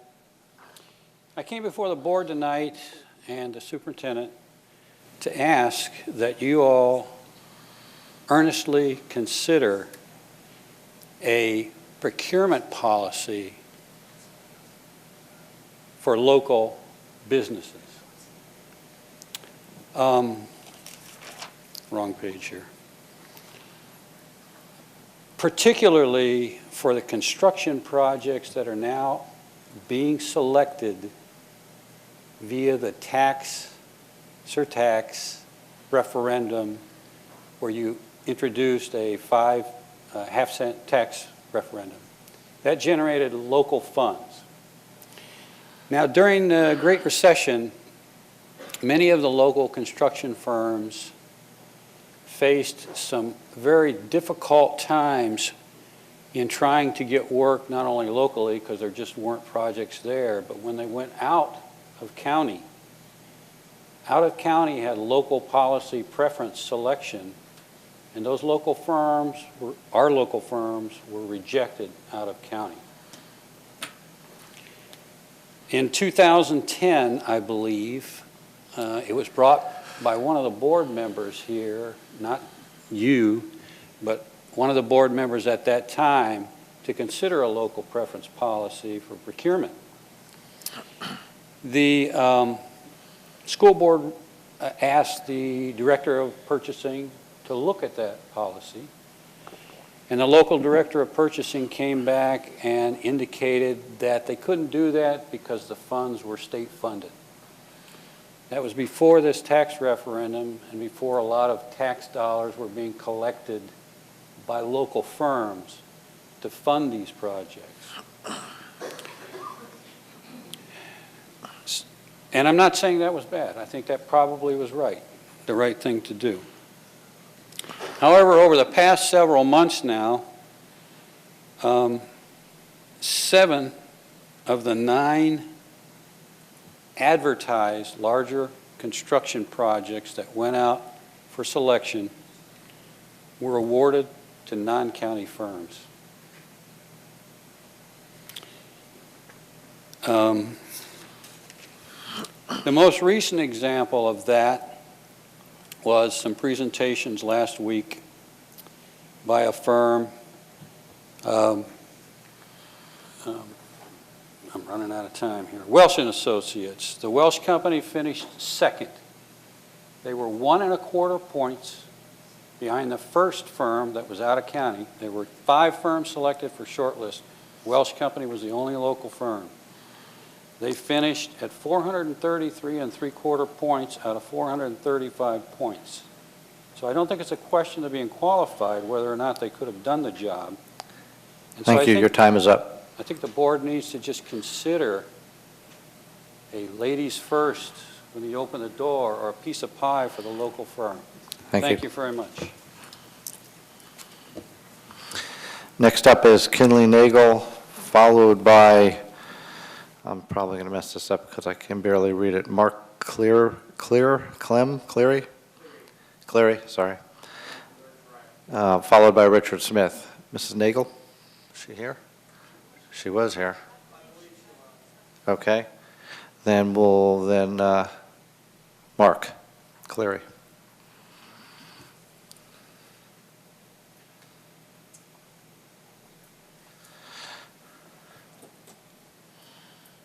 Good evening, and thank you for the time. My name is Mark Cleary. I am the non-custodial parent of a student at Palm Bay Magnet High School. I have had an ongoing issue with that school for the past 2 years, which I'm not going to legislate here in front of everyone and wasting everyone's time, regarding my son and his academic performance at that school. The school has resolutely refused to address the issue. I asked Dr. Mullins, the area superintendent, to address the issue. He kicked it back to the school. When we got Dr. Blackburn last summer, he expressed an interest in listening to the community, listening to the stakeholders of the educational system here, offered to be everybody's friend on Facebook, et cetera, a dramatic departure from your 3 predecessors. So I'm now your friend on Facebook. I sent Dr. Blackburn a letter describing the situation to him in brief, asking him to address it. He kicked it to Dr. Mullins, who miraculously agreed to meet with me. That's an hour of my life I'll never get back. Dr. Mullins not only refused to address the issue, he turned a discussion about my son into a discussion about his children. So the week after that meeting, I sent another letter to Dr. Blackburn requesting a meeting with him. And soon after we got back from winter break, I got a call from Dr. Mullins' office, once again offering to meet with me. The definition of insanity is doing the same thing twice and expecting a different result. I'm not going to change my position. I'm sure Dr. Mullins is not going to change his. I'm here to, once again, and in person, request a meeting with Dr. Blackburn to address the issue of my son. He's a senior. I'm out of time. He's getting ready to fail his senior year, and I'd like to do something about it. Thank you.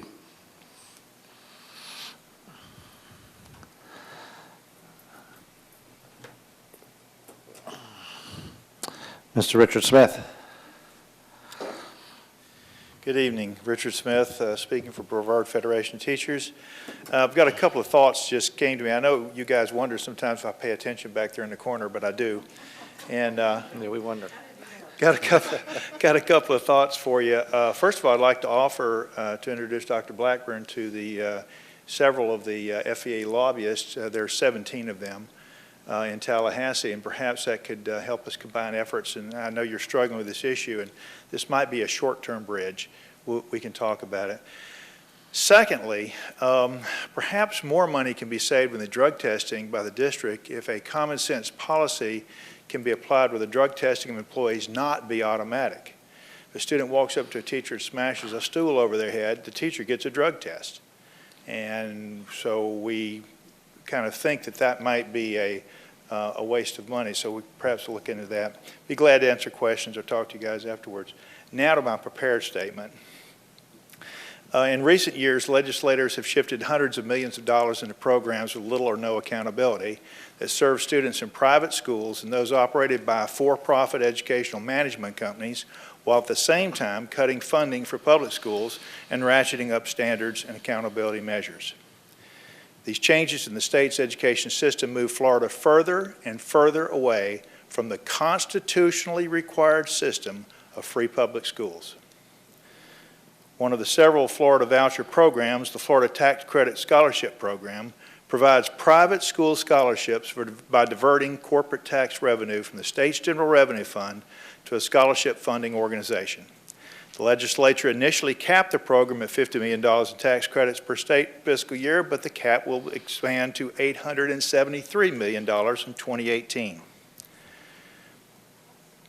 Voucher schools are largely unregulated, don't have to follow the state's academic standards, don't have to hire qualified teachers, and don't have to prove to the state that they're using public money wisely. Only a small number of students who attend low-performing schools can get vouchers, and the quality of these schools isn't tracked in any meaningful way by the state. Florida's taxpayers and students would be better served by investing scarce resources to improve our lowest-performing schools and helping all the students who attend them. There is no link between vouchers and gains in student achievement. There's no conclusive evidence that vouchers improve the achievement of students who use them to attend private school. A recent study in Louisiana showed children in voucher schools are doing poorer in every subject. Vouchers undermine accountability for taxpayer dollars. Private schools have almost complete autonomy with regard to how they operate, who they teach, what they teach, how, how, if at all, they measure student achievement, how they manage their finances, and what they are required to disclose to parents and to the public. Vouchers do not give parents real educational choice. Participating private schools may limit enrollment and in many cases may maintain exclusive admission policies and charge tuition and fees far above the amount provided by the voucher. Sorry, Mr. Smith, your time is up. Thank you. I'll be glad to sit down now. Next up is Darcy Otto. Come on up.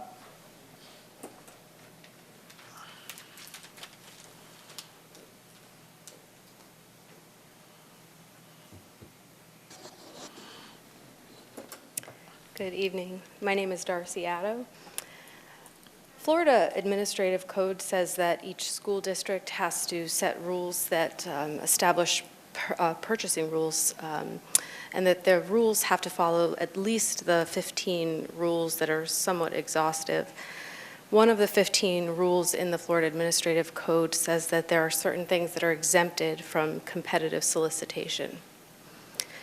People who know me know that I balance our family's budget on 2 teacher salaries, so I have a really hard time understanding why anybody would ever want to buy something without trying to get the best price. I shop with coupons, I weekly circulars. It just makes sense to me that you would try to get the best price for something before you buy it. So it brings me to like a basic truth that I operate on is that just because you can do something doesn't mean that you should. And in this case, just because something is legal doesn't mean that it's fiscally responsible.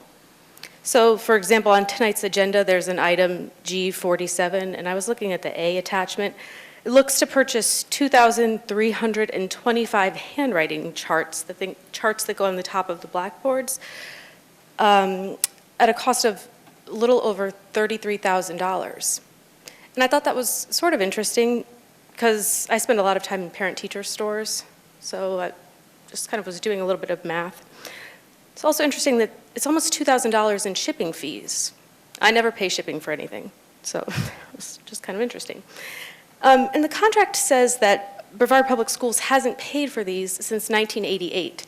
Now, I've been in our public schools since 2002, and I thought, I can't really be suggesting that those handwriting charts are the same handwriting charts that are in there since 1988.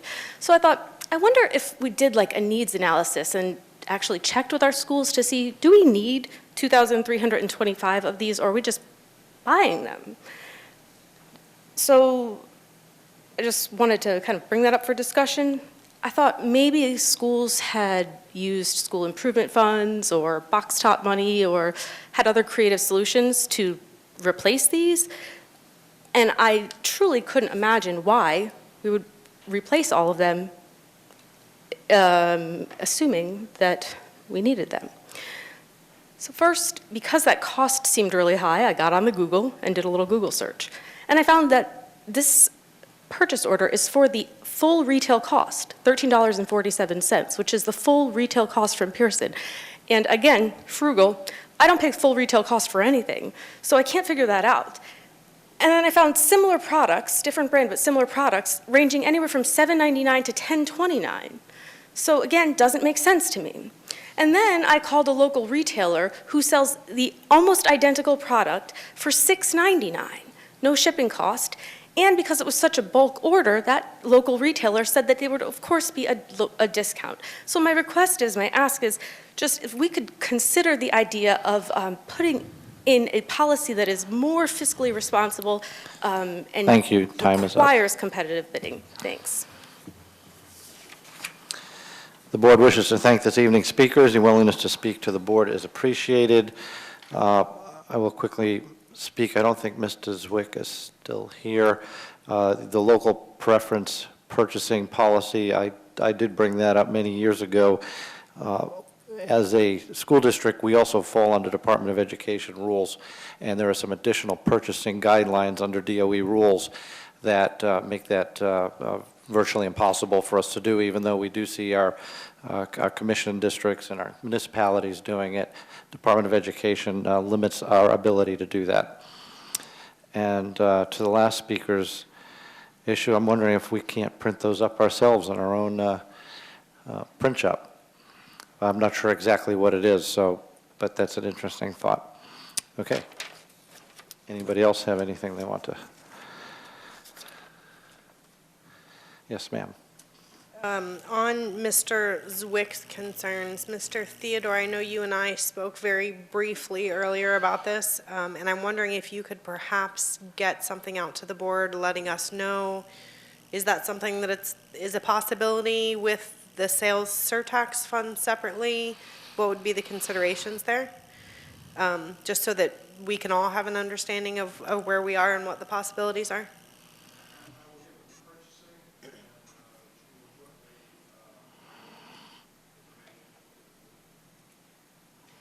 And then, Dr. Blackburn, I'm assuming that you will be following up with Mr. Cleary's issue?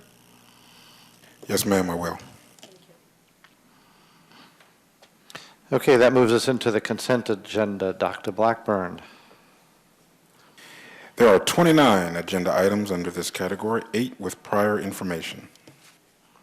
Does any member wish to pull any items? Mrs. Henderson? F29.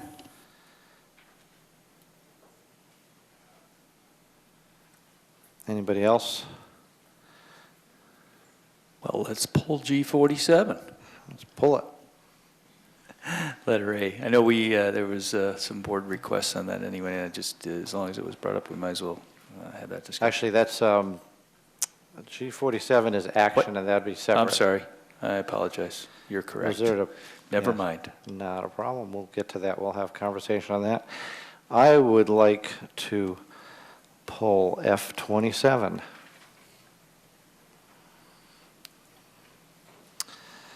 Okay. Pam, could you please pull items F27 and F29 for discussion?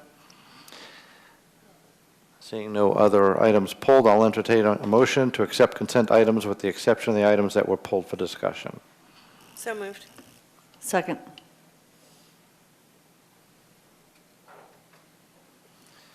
Moved by Ms. Belford, second by Ms. Henderson. Is there any discussion on consent? Seeing none, we will try and vote electronically. No go. So we will again have a voice vote. All in favor, say aye. Aye. Opposed? Passes 4-0. Okay, I guess since we need to take them in order, we'll start with F27, which I pulled authorization to issue request for proposal, RFP for employee health clinic vendor and clinic portable. And the reason I wanted to pull this is basically because it's a milestone that I've been working on getting consideration for 5 years, but I wanted to make 2 points.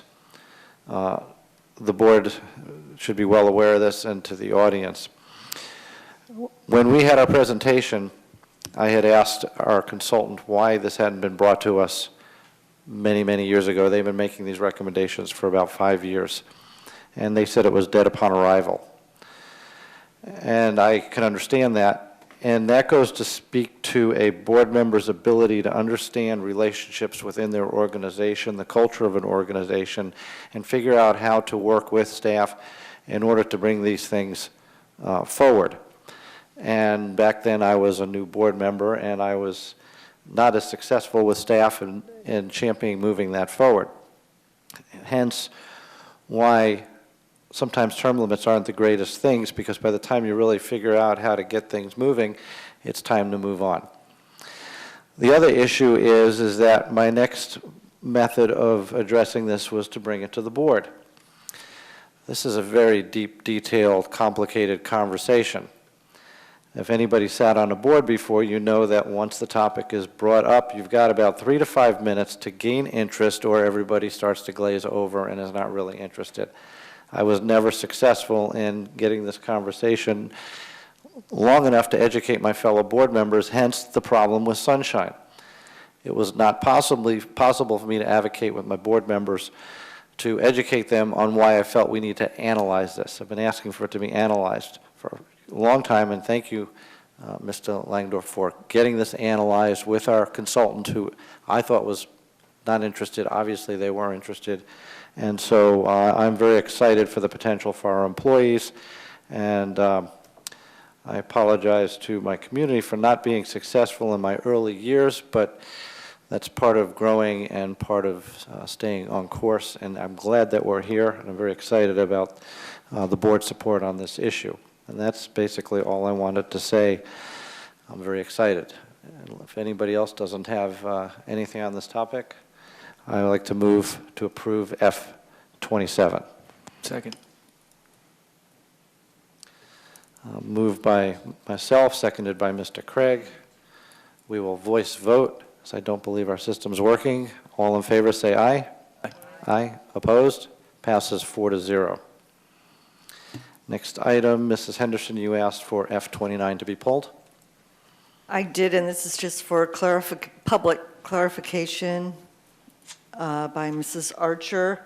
Was some concern about permanent versus total capacity, and just wanted to make sure that this changing of the policy didn't mean that by using total capacity that we could just keep adding portables and go on forever, and that is not the case. So I just want to make sure that the public understands that. Yes, you're absolutely correct. We are looking at the difference between a permanent capacity of a building. Let's just give you an example, such as Roy Allen, who's currently by permanent capacity, would be at 94% at capacity, freezing the school for any children who wish to exercise their educational location option, when in fact they have an 83% total capacity because they do already have active and viable portables that are on their campus that can be used. Not additional ones they're asking for, not portables they're bringing back to life because the electricity or the HVAC has been cut off. These are actually things that they could use and therefore would allow siblings to be able to attend Roy Allen through that ELO option. So again, we have been working with our area superintendents and training our principals on monitoring, of course, class size amendment, which is of the utmost importance, and then making very careful consideration of their actual facilities that they have. Some schools have a number of programs that take up every inch of their space, and therefore they may be on the list, but this gives us a little more freedom to actually identify schools that may be able to have students attend their school under that educational location option.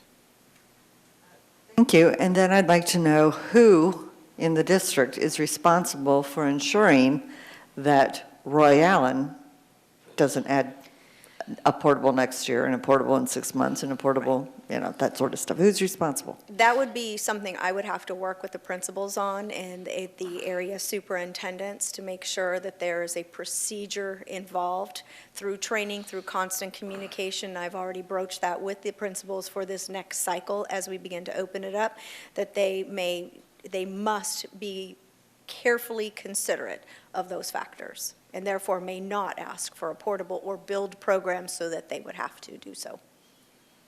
If a school said they needed more portables, but in fact they had 50 out of areas, what would you do? We would have to look at the out of areas. We would be very careful in identifying schools, and I'll just give you a for instance. Quest right now may have capacity, but with Strom Park in its backyard, we would have to very carefully consider whether or not they would be a school that we identify to put on the frozen list simply because we know they're going to have zone students coming in their door in the next year or two. And we don't want to have to non-renew students, causing them to return to their home schools. Thank you. Mm-hmm.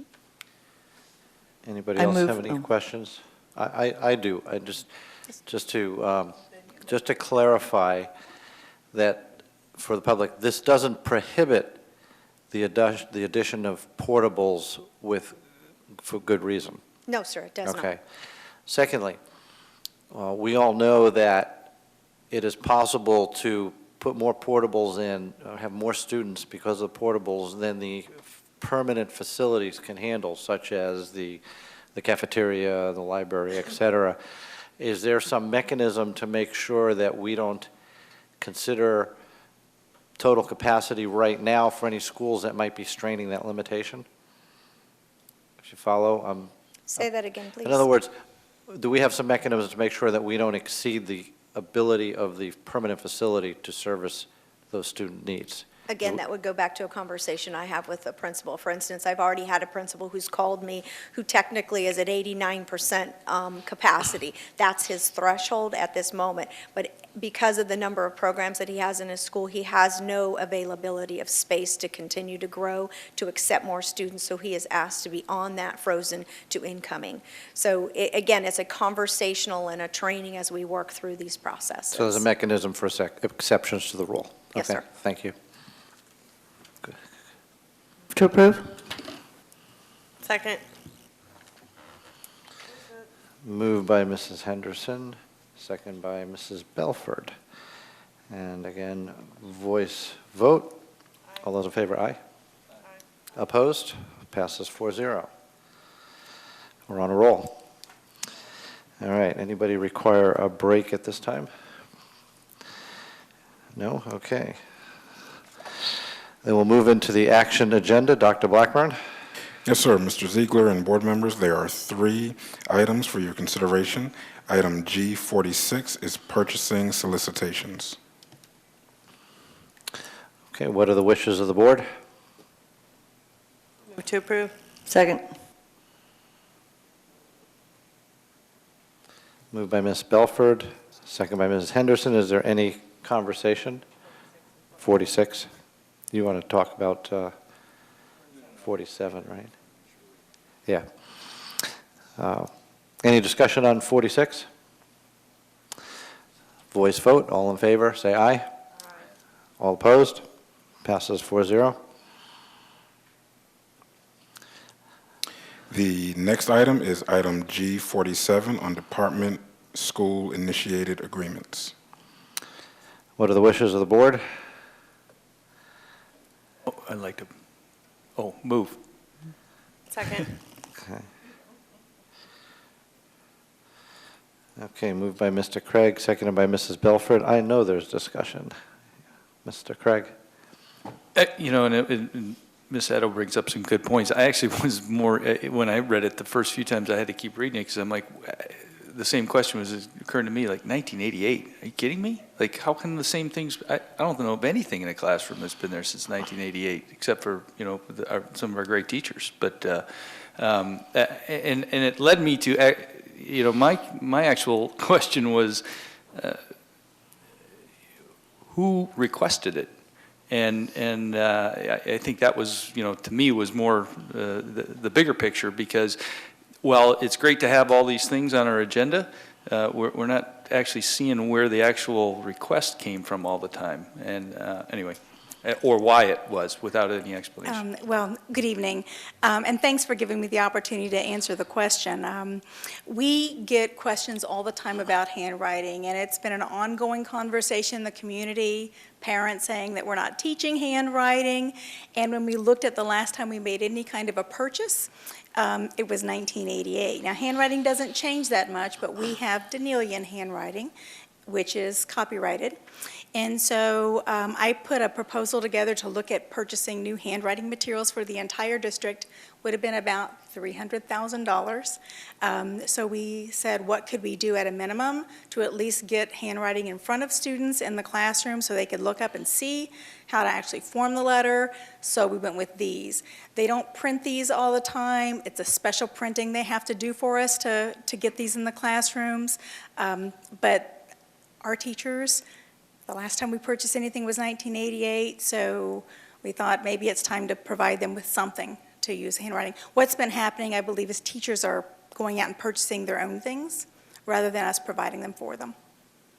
And that's what I probably assumed as well, but then that begs the question of, do we need every single one of them? Obviously every one of them hasn't been there since 1988, so buying a bulk order, I guess I don't get it.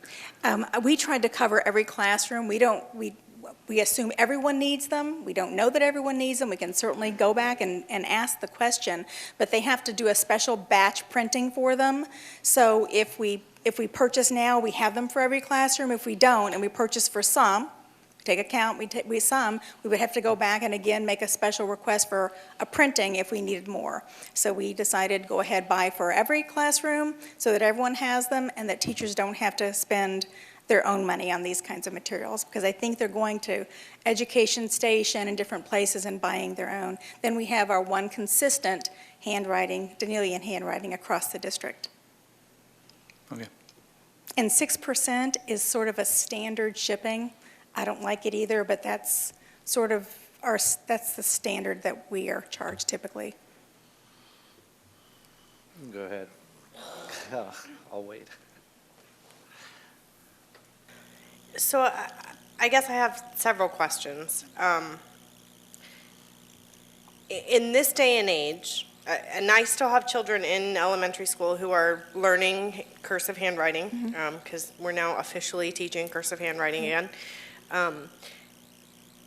We have lots of online things that they can do for handwriting, but you mentioned that Danielian is copyrighted. So that brings up two questions for me. One, does that mean that we can't print our own handwriting guides because it's copyrighted? Yes, ma'am. And two, if that's the case, why are we going with a copyrighted handwriting? I guess I just don't understand why that seems to be so limiting for us when we have teachers who are showing kids how to write anyway. Is Well, there we not wanted- some way around that? Well, we could go through a process where we go through an adoption, but what we want is some consistency. As students move between schools, you want to make sure that if they're learning to form an F, for example, that the teachers are teaching it the same way. So if we allow everyone to go purchase whatever they want, you've got Zaner Bloser handwriting, you've got Danielian handwriting, lots of different types, so you want to make sure there's some consistency. What difference does it make if they write in whatever the first one was that you said, or whether they write in Danielian between schools? I guess is what I'm trying to get at. It only makes What's a the difference when they're significance? learning, and you don't want them, students struggle a little bit with some of the handwriting formations, so you want to make sure, we have a transient population in some of our communities, so as you're teaching, you want to make sure that there's some consistency across the district when you're doing that. Personally, I don't care whether they're all writing the same, but when you're teaching children, there needs to be some consistency. You don't want a student moving mid-year and they've learned one way, and then a teacher's trying to show them a different way when they move to a different school. Does that make sense? I mean, I don't care personally. I probably don't write Danielian myself, but when we're teaching students, we want to make sure there's consistency.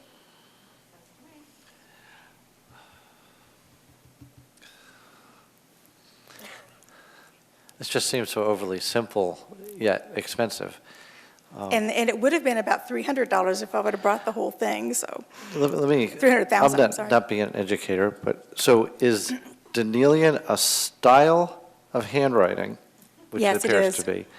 And is the Danielian style copyrighted, or is the particular strip copyrighted and such that I can't take the strip to a copier and make a copy?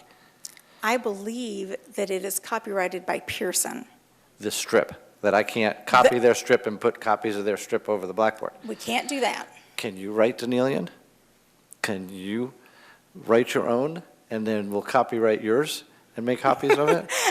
I don't know if I would be allowed. I mean, I'd have to check with copyright laws to see if I could do that. I'm missing something that just seems overly simple, and I'm not sure what I'm missing. I would have to check on that. I can't tell See, you. now, if it's a patent, if an over-the-board strip was patented, okay, I got that. But it just seems strange. What do y'all think? I think we can defer this for a little more information and possibly save $33,000. Is it a hardship if you bring this back at the next? It's not a hardship to me. It's, we're just trying to provide something for teachers so that they don't go buying their own things. We can certainly go. What do you want to know about the copywriting? That's what, I just need to know what the questions are. And then something else you told me interested me, that it's a special printing. Right. Are they no longer in the handwriting chart business, that they don't stock and sell these regularly, or? Yeah, so many folks have moved away from handwriting that they don't keep a lot of those materials in place. So when we called to look at all of the pieces, when we made the purchase for Danielian, and it was back in '88, I was still teaching then, we looked to replace because we wonder why folks aren't teaching handwriting, or at least people are saying they're not. So we thought, well, we've not provided them with materials for quite a few years. So we started looking at materials to say, what do we need to buy? As I said, over $300,000 to buy it across the district. So we wanted to at least say, well, what if we gave them something so that at least students could see what the letters, how the letters are formed, and then teachers could teach from that. Yes, sir. Hey, what kind of impetus was behind wanting to make this purchase? We've had some principals ask, can you make purchases of this? They can't order them, they can't order those strips, the things above the whiteboards themselves, because they don't print them all the time. They don't keep them in stock. So we're trying to provide what folks are asking for, but if we're going to provide it, they're not going to do a printing of 10 for us. So we bought across the district.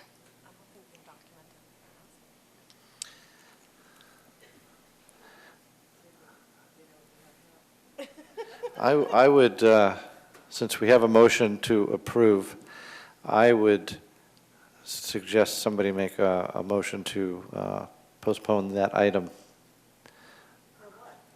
for looking into whether there's another option. I just find it hard to believe that we have to go out and purchase something that somebody doesn't really even sell anymore. There must be another way to accomplish that.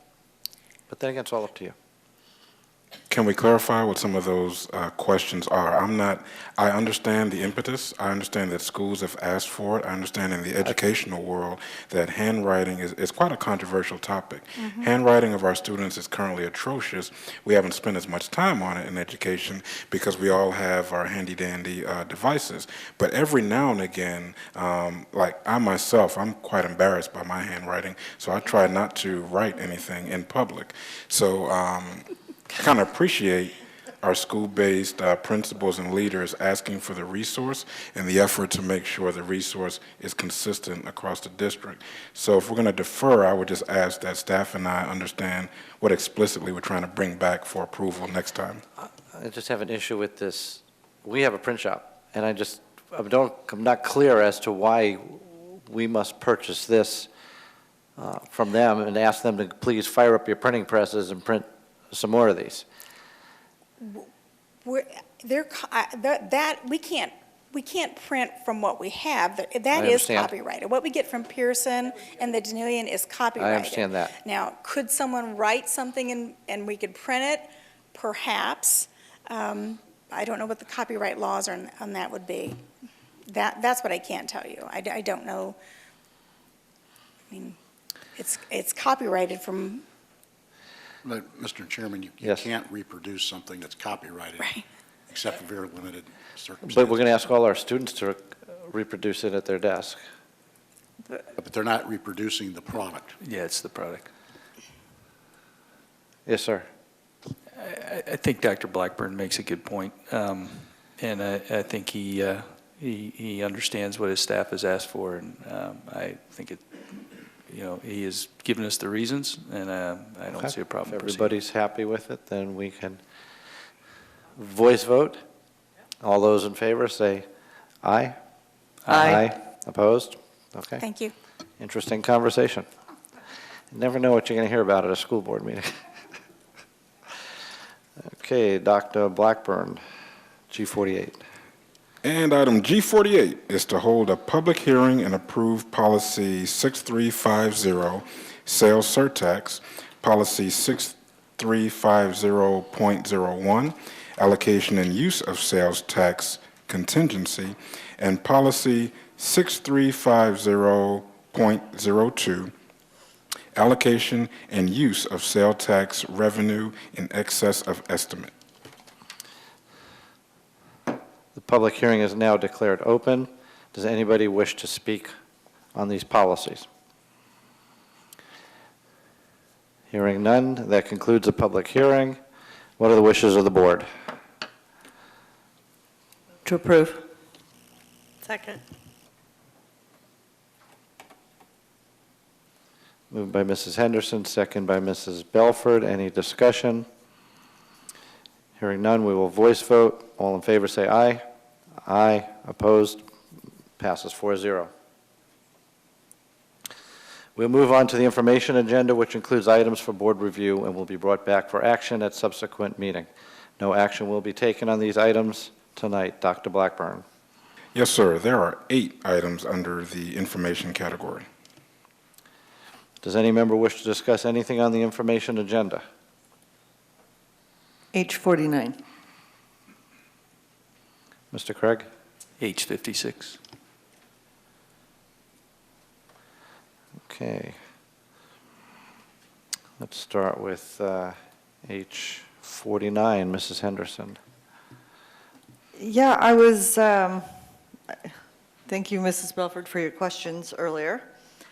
And I have no problem with this item in and of itself. It just sort of brings up a larger issue for me in that I'm hoping that as we go forward, that we have a bigger strategy to restore some of the hours that were removed over the past few years for media assistants, school clerks, and bus drivers, and also maybe adding assistants at schools where they've been removed, those under 500.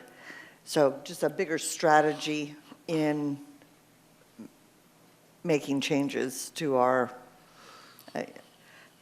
because one of the things that it says in here is that, you know, these people sometimes spend their lunch hour, you know, or extra time doing what they need to do. So we're going to, you know, give them bigger pay. But I would say that our bus drivers, school clerks, and everybody else who we took away from years ago also spend other time.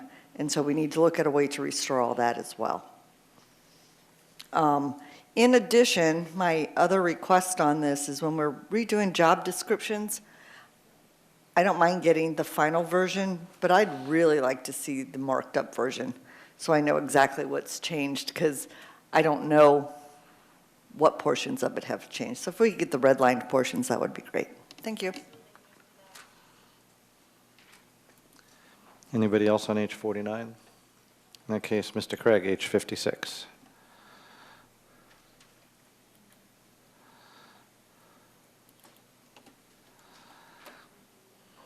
This is the suggested policy that allows temporary transfers between the three different core areas for the use of the surtax. I understand the desire to do this and certainly the need. I just think that the policy itself is kind of open-ended. There's absolutely no mention of how or when or on what schedule repayment back to the originating fund will be made. I don't know if legal even looked at it, because to me it's not really a policy. It just says you can borrow some money, and as long as two people agree, we're good to go. But there's nothing that actually closes a loop in any way, shape, or form, how the accounting's going to go. To me, if you're going to make a policy, we need to have some specific language that outlines what that policy structure is. Okay. When we first talked about this, the concept was that there would be some clarity in that we'd have a short-term project, such as a district security project, that needed some capital to get that project done, and basically the facility renewal bucket has a large amount of resources that are there waiting for these large projects so that we could cover them.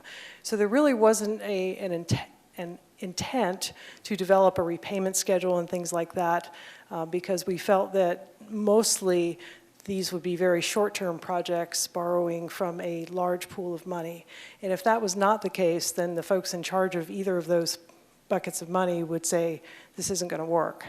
So the transfer would only be made if both sides of the equation felt that it was doable and appropriate. So the accounting, of course, will take place with the finance department as well as our department. We both monitor and keep track and report all of the expenses that are charged to the sales surtax. So we have almost it's not really a double accounting system, but we do have two different departments looking at it as well as our auditors. So those are closely monitored. Okay. I'm all for, the concept of a handshake deal, but, Mr. Beisland, have you reviewed this policy? No. I'd suggest that we get with legal just to make, if there probably needs to be a trigger or something that says, how many times you can borrow. I mean, there has to be some sort of outline that allows for the public to understand where that money is being transferred between those three core groups, I think. So I Okay. just ask that Mr. Beislein review that Sure. and kind of weigh in on that, if you could. Absolutely. Happy to take another look. Thank you.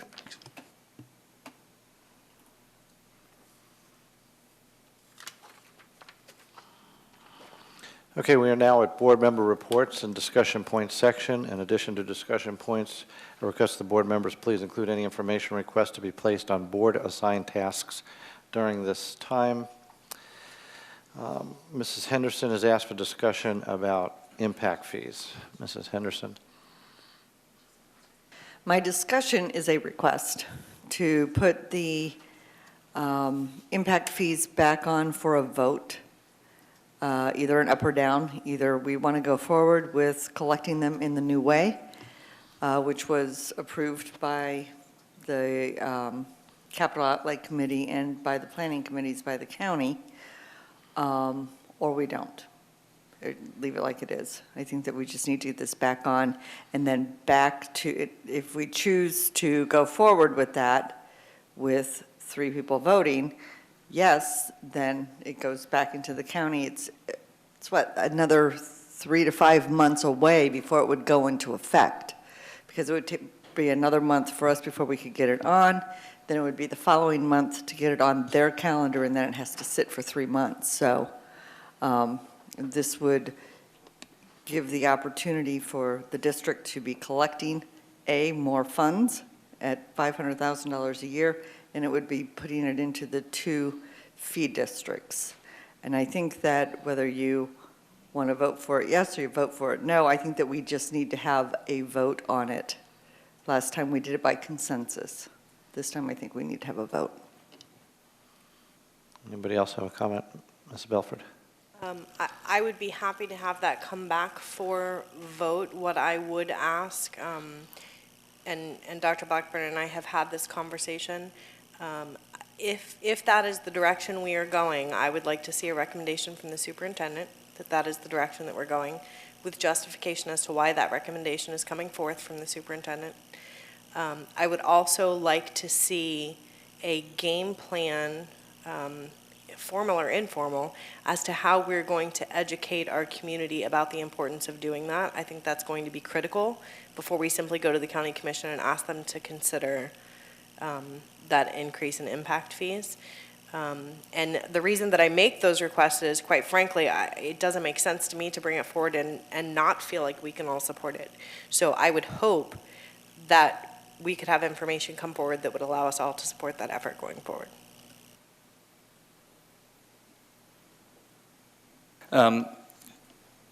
So to me, there's 2 separate issues here. So, and I don't know, Ms. Henderson, if what you said was the collection of, which means breaking it into the 2 districts, which I think is that portion I think is a good idea.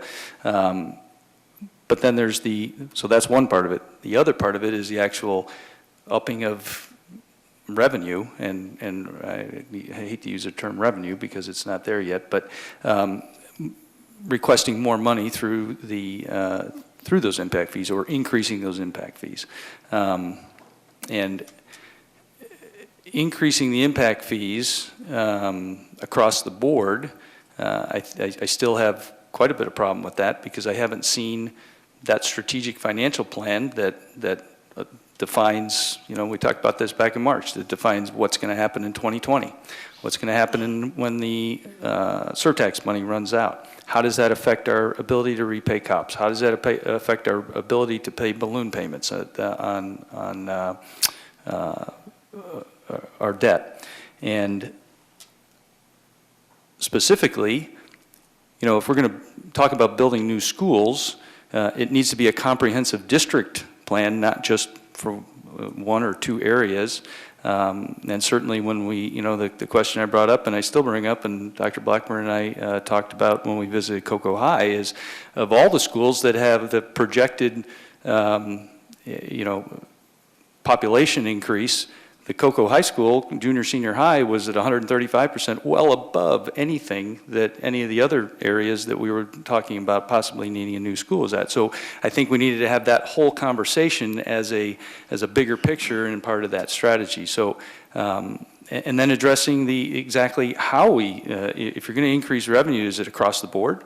Everybody just pays the same amount, or is it by how much a home is valued at? And those things are amenable. Right now, we just ask for a single impact fee.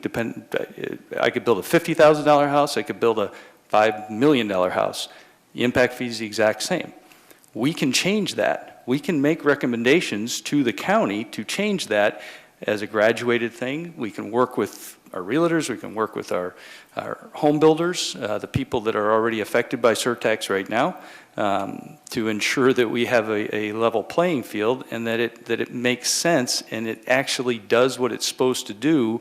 When you collect an impact fee, it's to mitigate those new homes, those new properties, not pay for stuff that already has happened.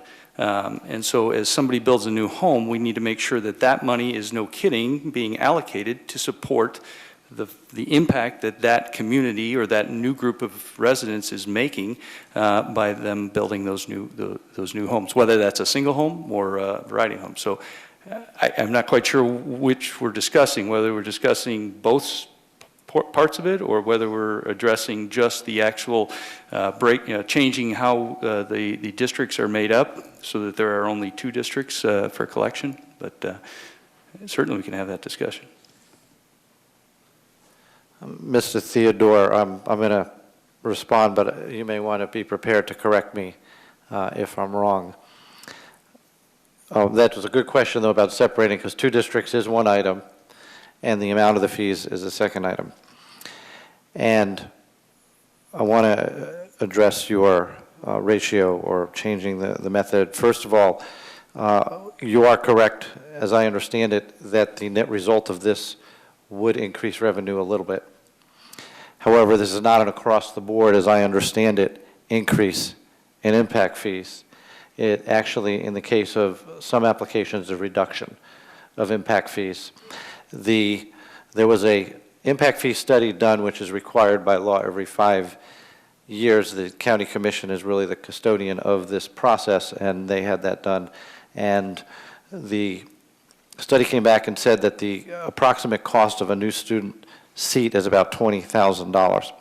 And the consultant recommended that the impact fees be set at about half that, about half what it costs, so about $10,000. And so there were fees for a single-family resident, for an apartment, et cetera, condo.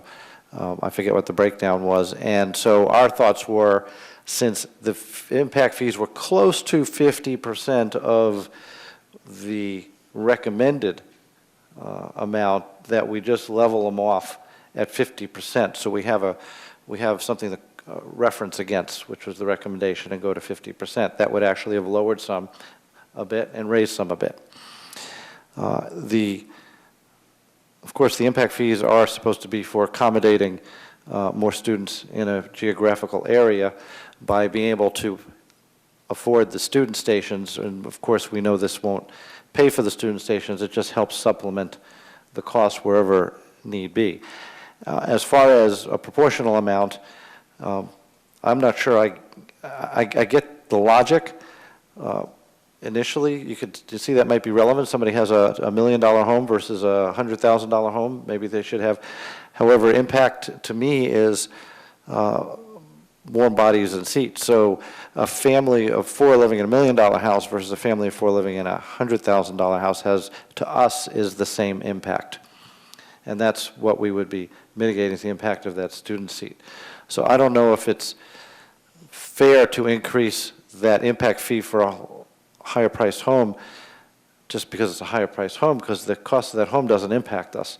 And by the way, we get more property tax capital revenue off of that higher priced home, but we don't incur more costs for that student in the seat. So I don't know that that's a logical thing to do from our perspective. Maybe you feel that it is.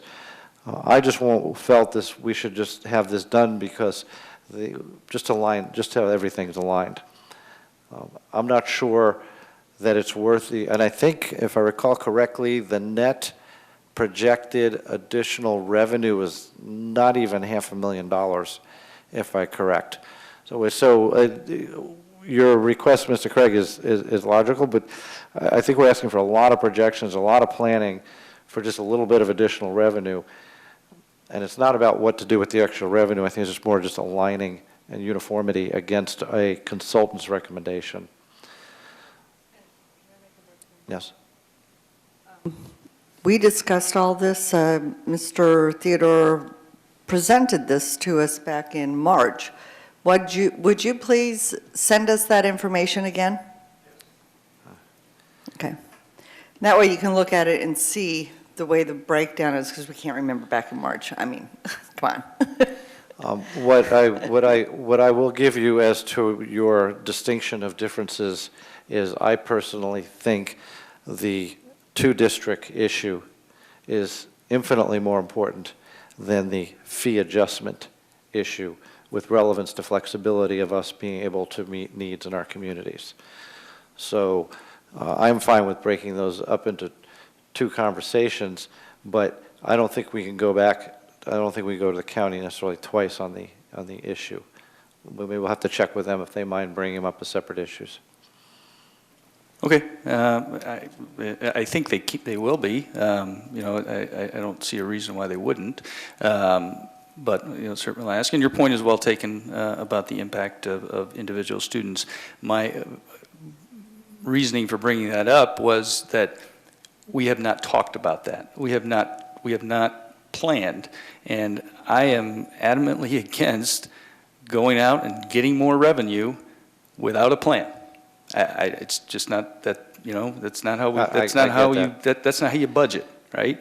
You figure out what your needs are, and then you go forward with a strategic financial plan to understand what it is. To just randomly say that, we're going to need to build some schools, so let's start collecting money now, is not the way, that's not the way the business side works, So you've got to make sure that you've got an understanding of what it is you're going to do, and that there is a vision, and there's an exact idea of what we have, why we're, absolutely, and maybe we need to ask for more. Who knows? Right? That's and, what I'm and if you want to say we don't go back to the county and ask a second time, then you better make sure you have exactly what your needs are laid out in a very open and very clear fashion before you start asking for more money. Based on our capital challenges, you're probably right. That would be the result, is that our planning would show that it's woefully insufficient. But I don't think that would ever fly, and that's why we weren't thinking about anything other than just leveling out the percentage. And we may find that our planning shows that it's woefully insufficient, but that's all part of the education piece and the justification for where we're going. If we show that this is where we need to be and this is where we're at, then that's an even stronger argument toward what we need to do. But we need to have our ducks in a row to do that. You know what I mean? Mm-hmm.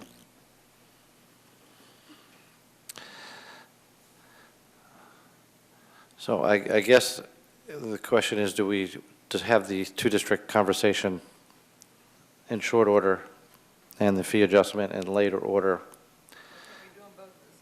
Well, because the request, Mr. Theodore, if you'd like to jump in, you're welcome to come up, because what Mr. Craig is asking for, and understandably, would be going through the process which we were going to have to go to as to how we meet growth concurrency in the variety of areas where we're having challenges within this county, and doing our planning, our budgeting, our needs. That's not going to happen in short order. Planning all those schools and our needs and figuring out which way we want to go is not going to happen in short order, unless you happen to have a plan just ready to lay on the table. Mr. Theodore, would you like to chime in? Well, I think there are two separate issues. The concept of a county government, in this case, granting us, as they are, the ability to mitigate the impact of new growth is a concept that is well-grounded, well-studied throughout the state and the United States, actually. What the county is allowing us to do is to collect fees that mitigate the impact of the students generated by new housing. They have, through a pretty well-established process, hired a consultant who's done an analysis of our needs, the cost of those needs, and what the impact of each house generates. So back in 2004, when they did the first study, there was an impact on by a single-family home based on the students that the single-family home generated and the other revenues that we received from other sources, property taxes and the state, of about $4,000 a home, $4,400 a home. When they did the new impact fee study, it was, in the case of a new single-family home, now $10,000. They were generating about the same number of students. The cost was a little up, but our revenues were so down that the gap between our needs and the cost of the needs and the revenue that we received to mitigate those needs now was $10,000 for a single-family home.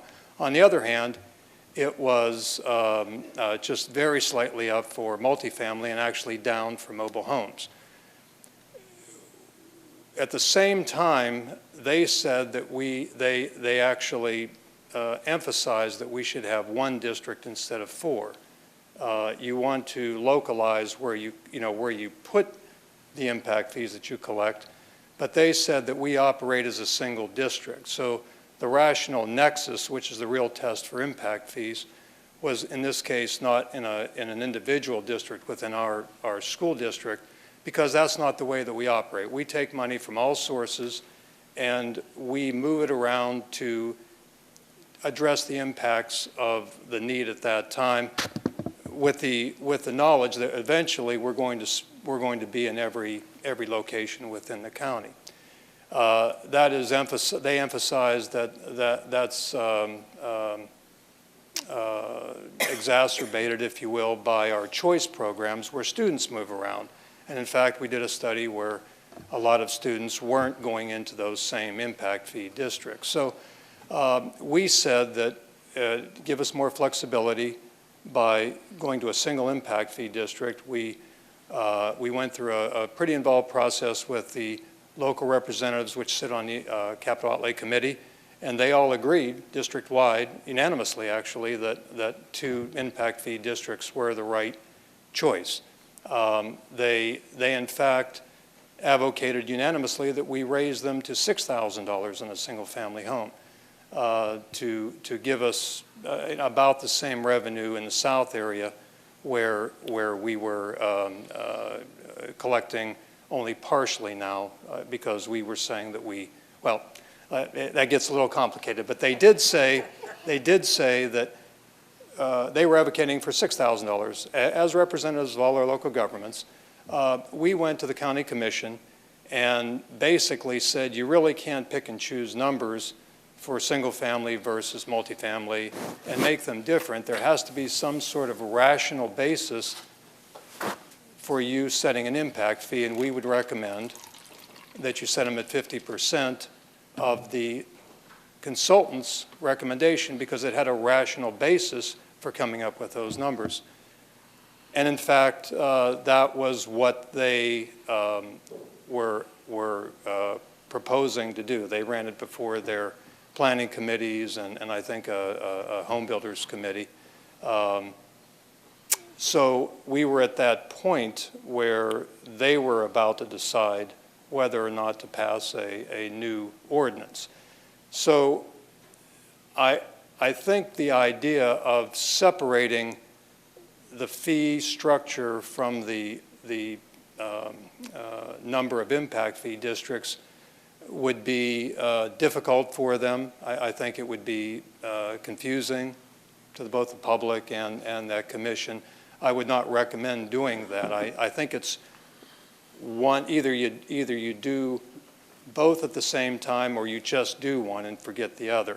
I don't think that you should do nothing with the fee structure because it doesn't have any rational basis of leaving it at the same levels that it was in 2004 when you have a new study that says these are the new levels. I think it should be I'm highly recommending that you ask the county commission to set it at some percentage of the consultant study. Now that could be 48. I mean, if you don't want to make it any more than we have currently, then make it 48.2%. I mean, you can arrive at a number, but to not have it, be some percentage of that impact fee study doesn't make a lot of sense. So I would not recommend you separate them. I would recommend that you, highly recommend that you go with more flexibility in 2 districts and also at the same time set a recommendation for the county commission to set it as a percentage of the study. That's one issue. The other, and that collection is based on collecting fees to mitigate the impact of the new housing that's continually coming in every day. How you spend that is a completely different subject. So I would advocate to you that we move forward with a recommendation to the county commission as quickly as possible to establish how we collect those impact fees. I think we can go as slowly as you want on how we ask for them to be spent. In other words, they're sitting over there being collected in 4 benefit districts, and that continues to limit our flexibility until they change that ordinance. We don't have to, they're sitting over there being collected and collecting interest, so we really don't have to collect them until we're ready to collect them and propose how we want to use them. In other words, do we want to use them on a new school or an addition, pay debt? I mean, that's a decision that we can wait on for a year or whenever we're ready to make that decision. So 2 separate issues, how they're collected and the use of them once they are collected. One I would advocate that you move forward with expeditiously, and the other one we can wait until we're all in agreement on how they should be spent. Sorry for the long answer, but. Mr. Craig?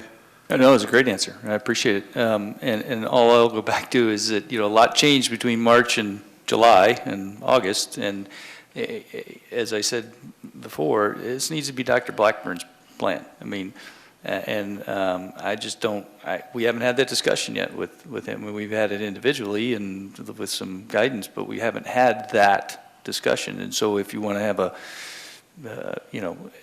I think he needs to be the one who comes to us this time and says, yep, this is what we need to do, and here's the reasons why, and here's what we're going to do with it, and here is, how it's going to be held in abeyance until we have this. And that I'm more than amenable to. But it's his plan, not the previous superintendent's. So, and I do agree, Mr. Theodore, 2 separate things in your initial conversation was to tie them all together. So if there is a recommendation by the superintendent that we're going to hold certain amount in abeyance that until we decide what we're going to use them with, then you're okay, that's a plan. To me, that's at least the start of a plan, because then we recognize the need, and we recognize that there is going to be a specific idea of using those. What I don't want to see is us grabbing money because, we need some more money to pay off some interest, and, not a good idea. And as I've said before, the way it was presented is, hey, we need 2 new schools, and that's what the headline was in the newspaper. Well, that wasn't the conversation at the board. No, but that's what the headline in the newspaper said. So the point being that Dr. Blackburn needs to weigh in and tell us his thoughts. He's been here now for 6 months. He's listened to the community. This is, an area where I know facilities was one of our six legs of the plan, or the building a strategic plan. If this is something that he thinks bubbles up to the surface and is necessary right now, then I'd like to hear him weigh in on that and give us his recommendation. And I suggest that you bring us a recommendation. It doesn't necessarily need to be right now, so I agree. We should hear from you on your thoughts when you're ready. I don't want to put you on the spot right So now. I was hoping you weren't going to say right now, so No, I would appreciate that. No, I definitely don't want right now. Yeah, no. I wasn't going to put you on the spot. Not that I would never put you on the spot, Dr. Blackburn, but no, not right now. I do think, if I may, that the diversity in opinion and concern on this board is very much indicative of the diversity of opinion and concern that I receive when I'm out and about in the community across Brevard. So, and Mr. Theodore did a great job, and I heard several opinions in agreement. Two issues: collecting the fee and deciding how the fee will be used as part of a greater plan. I can tell you that if the board would approve moving forward on collecting the fee without the plan, then that conversation we can have that conversation a lot sooner than we can have the conversation of the plan as well. The plan is going to take some time, but I also understand the urgency around it, and it is one of the 6 pillars of the strategic plan. And as recently as last week, Mr. Theodore and I had a conversation around putting all the pieces of the puzzle together to be able to bring a conversation forward around need and use, and ensuring that use is equitable across the system and includes maximum community input, includes things like expanding program access, program opportunity, where capacity should be built and what kind of criteria goes into that. There are a series of issues that are raised with me by members of the community around this topic, from both ends of the extreme, from both the, I don't want to hear it, Blackburn, go get the money right now, to, quite frankly, I don't trust that you're going to use the dollars equitably, or there's going to be a process that involves my input as a community member, so I'm not in favor of anything. I receive conversation from both extremes, and so again, not to be too redundant, if the board would like a recommendation to go after the fees, absent of a plan, we can do that. If the board would like the plan to come along with the request, that's going to take a little bit more time. However, I do understand the urgency around it. Mrs. Henderson? The impact fees can only be used for 2 things, right? That is building new capacity or paying off current debt. That's the only thing it can be used for. Is that correct? Yes. Can the district, can anybody take the money? First of all, we don't hold the money. The money is held over at the county. Is that correct? Yes. Right. So we would only request it if we had a plan. Otherwise, it sits there. So nobody can do anything with it until we have a plan. Is that true? Okay, thank you. Ms. Belford? Dr. Blackburn, in response to your request for clarification, as far as the expectations of the recommendation coming forward, I don't need to know that we're going to buy 12 bricks. But what I do need to know is that we need to do this now, and this is why we need to do this now, from the perspective of the community as a whole, as well as the district. And the reason that I say that is, granted, it will take time for us to put together a plan of exactly where we're going. We're still working on that strategic plan, and I get that. But I do need to have justification as to why we need to move forward with it now. Because when I go out in the community and I get the same thing that you get, I need to have a really good answer of why this is what we need to do right now, if that makes sense. Thank you. Okay. In that case, we can go on to our next discussion point. Mr. Craig has some food service issues he would like to discuss. Yes, for a lighter moment. Actually, I think Dr. Mullen and I talked about this a little bit, and I think there is a plan in place. As we came back from our team building event, we were talking about some food service issues, about parents bringing outside food in to eat with their kids, and when and if they could do that, and what the reasoning was behind it. Anyway, not to belabor the point, what Dr. Mullen shared with me before we started the meeting was that done a quick survey.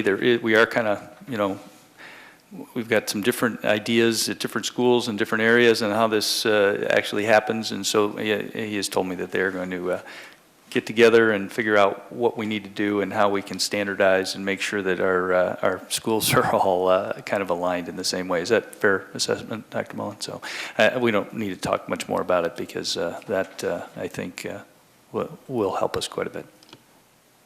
Unless you want to talk more about Subway sandwiches or Chick-fil-A or whatever it was you were talking about. Yeah, I understand the concern, and as long as we're going to get some uniformity, which I know is what Dr. Blackburn likes, is uniformity and consistency amongst our schools, then we're good. We don't need to go into details.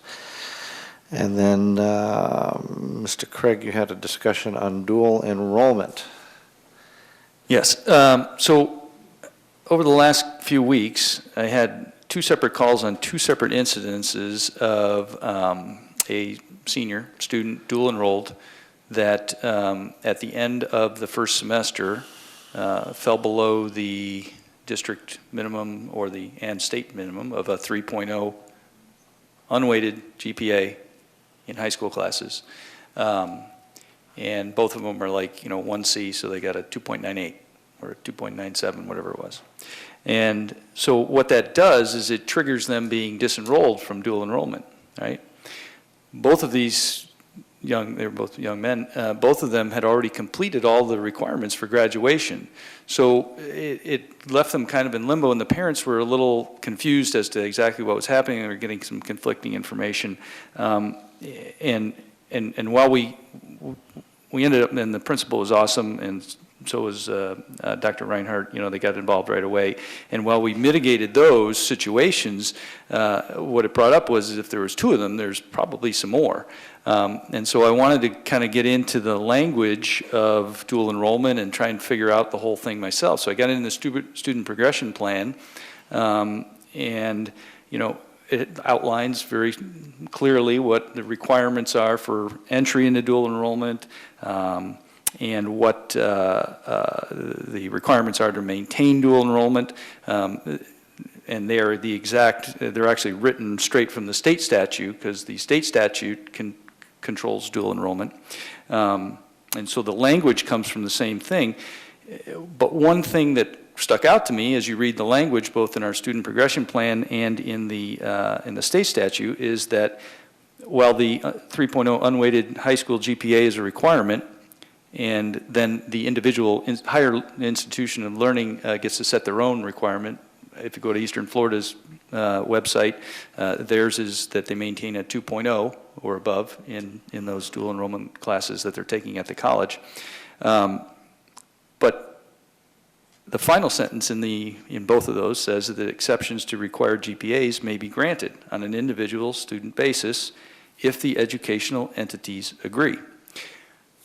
So I kept making reference as I talked to the principal and to the area superintendent about, a waiver, or I see that this thing is that there's a provision for an exception, but nowhere can I figure out in any of our documents or in any of our forms or in any of our appendices how you would request that, or what the parents or the students' ability to ask for an exception is.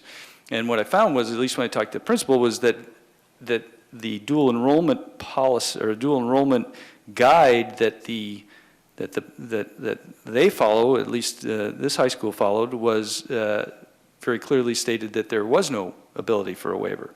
So I can't find that document in any of our things. If you look under our dual enrollment tab, there's a couple links to how to buy books, but there's nothing about the actual, anything about the program itself. So I'm not sure where that document resides, and that's probably my fault for not being able to find it. But all I wanted to do was kind of bring up the fact that I understand the state statute is there, but if there is an exception, provision that the state allows us to do, we should at least have something in writing that tells a parent or a student how and why they could actually apply for an exception, and what the process is for that, so that we at least allow that student. And here was one kid, he broke his leg over Thanksgiving, so he missed the first 2 weeks of the last 3 weeks before Christmas. He was already teetering on the edge, and that just pushed him over, and he got a C instead of a B, and therefore he's now disenrolled. So I just want to bring that up and see if we can get some clarity from the senior staff as to what the interpretation of that statement is, or Dr. Blackburn, what the interpretation of that statement is about exceptions to the GPA rules, and how we would go about doing that, and whether that is truly something that is, it's obviously in state statute, so there's got to be some guidance out there somewhere, and I just couldn't find it. Piggybacking on top of that was the early graduation option. So both of these young men were obviously able to get early graduation, and the question was, at first there was some conflicting information about whether they would actually be able to walk with their cohort for graduation. And I think that was ironed out, but one of the boys actually plays soccer, and so the parent at least believed that they were told that he could no longer play soccer because he's not an enrolled student, and therefore not able to do activities. But in our progression plan, it says the same thing, that you can participate in school activities, social events, graduation events, all the way through with your entire cohort the entire time, and all you have to do is meet the sign in and sign out capabilities of that individual school. So I just want to make sure that there's a standard for that everybody understands that they can participate, that you can participate in sports, you can participate in prom, you can participate in all that. At least that's the way it's written in our thing, because it says school activities, sporting events. Yes, they can graduate now. I'm confused. Were you stating that early graduation? So if they're given an early graduation certificate, they are considered part of according to our progression plan, they should be considered part of their cohort all the way until the end of their 12th grade. And that goes for Excel, that goes for any of the early graduation or accelerated learning programs according to the progression plan. So maybe you can explain, sorry. Mrs. Steady. State statute does not allow them to participate in athletics. It allows them to graduate with their cohort. They can participate in the clubs and activities that they had previously participated in. They can go to Grad Bash, they can walk in graduation, but they cannot participate in athletics. It's under state statute 1006.20. The student shall be eligible in that school so long as he or she remains enrolled in that school. Once a student receives a diploma, a W06 diploma code, which is a standard high school diploma, they are no longer enrolled in that school, and according to FHSAA, they are no longer eligible to participate in athletics. Well, I didn't see that one. I appreciate you bringing that up. But so under our student progression plan, though, like Excel, they say that they are fully eligible for all 12th grade activities as if they were a fully enrolled student, and it specifically says even if they're not in AS 400, that they're not listed as a student, they still get to participate. Is that not true? Or? According to FHSAA, that is not correct. They are not, if they are not enrolled in the school, if they receive a diploma early, they're not able to participate in athletics, and that's FHSAA policy it's a bylaw, 9.2.2.7, and it's students in dual enrollment and early admission programs.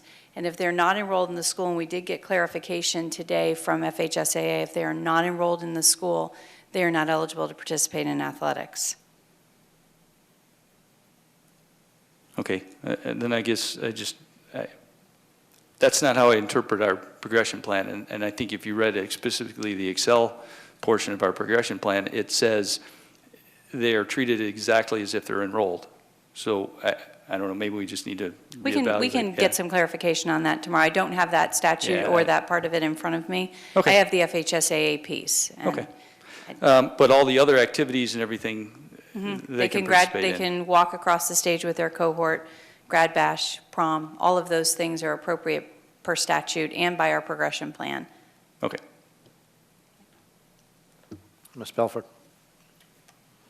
I guess I would question, going back to kind of the root of where this conversation started, why would we encourage a student to graduate early if they're 0.2 of a point shy of meeting that 3.0 GPA, as opposed to keeping them attending their dual enrollment classes, participating in their high school sports, progressing as they had planned, if they're so close to where they were, and it just happens to be this thing that happened to them.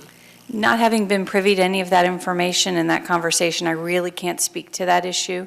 I would imagine a conversation with the principal would have occurred at some point or another about what was best for that particular student, but I don't know the specifics.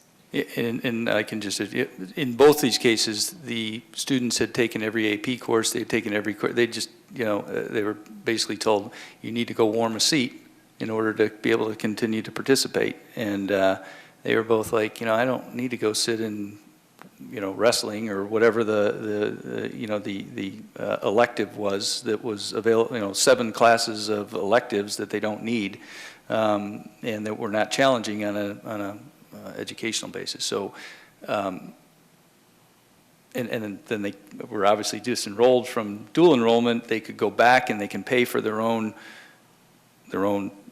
classes at Eastern Florida, and their fees and registration, all that is still waived because they're considered part of the cohort. I did see that in the statute. So, the state's pretty specific about that, which, you're kind of in this catch-22. You get kids that do really, really well, and then all of a sudden they just have this one thing, and now they're kind of in this no man's land. But you're right, it's hard. So is there an option for a waiver in that instance where they can still participate in dual enrollment? I'm going to have to defer that to Mrs. Van Meter or Mr. Novelli if he's able to answer that.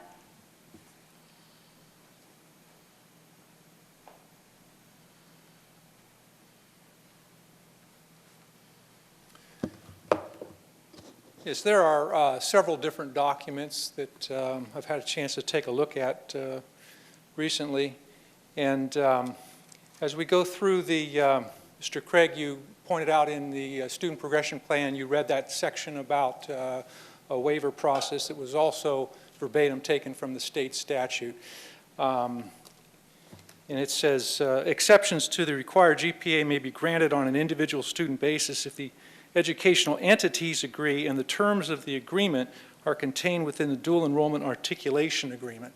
And so that's where I went next to look at the articulation agreement. And on page 11 of the articulation agreement, there's a chapter or section here entitled Roman numeral 8, Exceptions for Students. And the particular law that you saw that this came from, and also in the progression plan, talked about 2 different GPAs. One's a 3.0 for academic AA programs or AS. There are other GPAs for the post-secondary adult vocational and the CCCs. The post-secondary adult vocational only requires a 2.0. And in this paragraph in the articulation agreement, it says, on a case-by-case basis, exceptions to the GPA requirements for a high school technical dual enrollment course in CCC or PSAV program may be granted for a student who has demonstrated an interest in the specific technical programs. And it talks about how you would go about that and get involved with the council and the principal and so forth, so on. And it says how you would do that. In the articulation agreement, however, there is not a provision for exceptions to the AA or AS that requires the 3.0. Okay. Just it's all in the same paragraph, and it references Sure. the GPA. So I appreciate you identifying that. Anybody else on this topic? Okay, and that ends our discussion points. That brings us to board member reports. Do any board members have reports? No? Ms. Belford? I'm not going to do a board member report because I know we're running long, but I did want to bring up one thing that we had been discussing, and that is board member attendance at an upcoming event where Dr. Blackburn is going to be meeting with some folks. The email went out to Mr. Beislein today clarifying, can we attend? Because board members were asked to attend if possible. And I just wanted to open that for discussion. The last email that I received from Tammy, which I believe was under the advice of Mr. Beislein, was that he recommended only one board member attend, but we could jot down questions to send for that one board member to ask. In my perspective, I don't really know what questions to ask until I see the presentation. So I don't know that that is the best way to progress. I'm willing to do whatever you all decide is best for us to do, but I don't know that that was a good solution to the situation. I will chime in. Mr. Beislein is very on spot with his recommendations and by the book. However, 5 of us could go to a movie and watch a movie.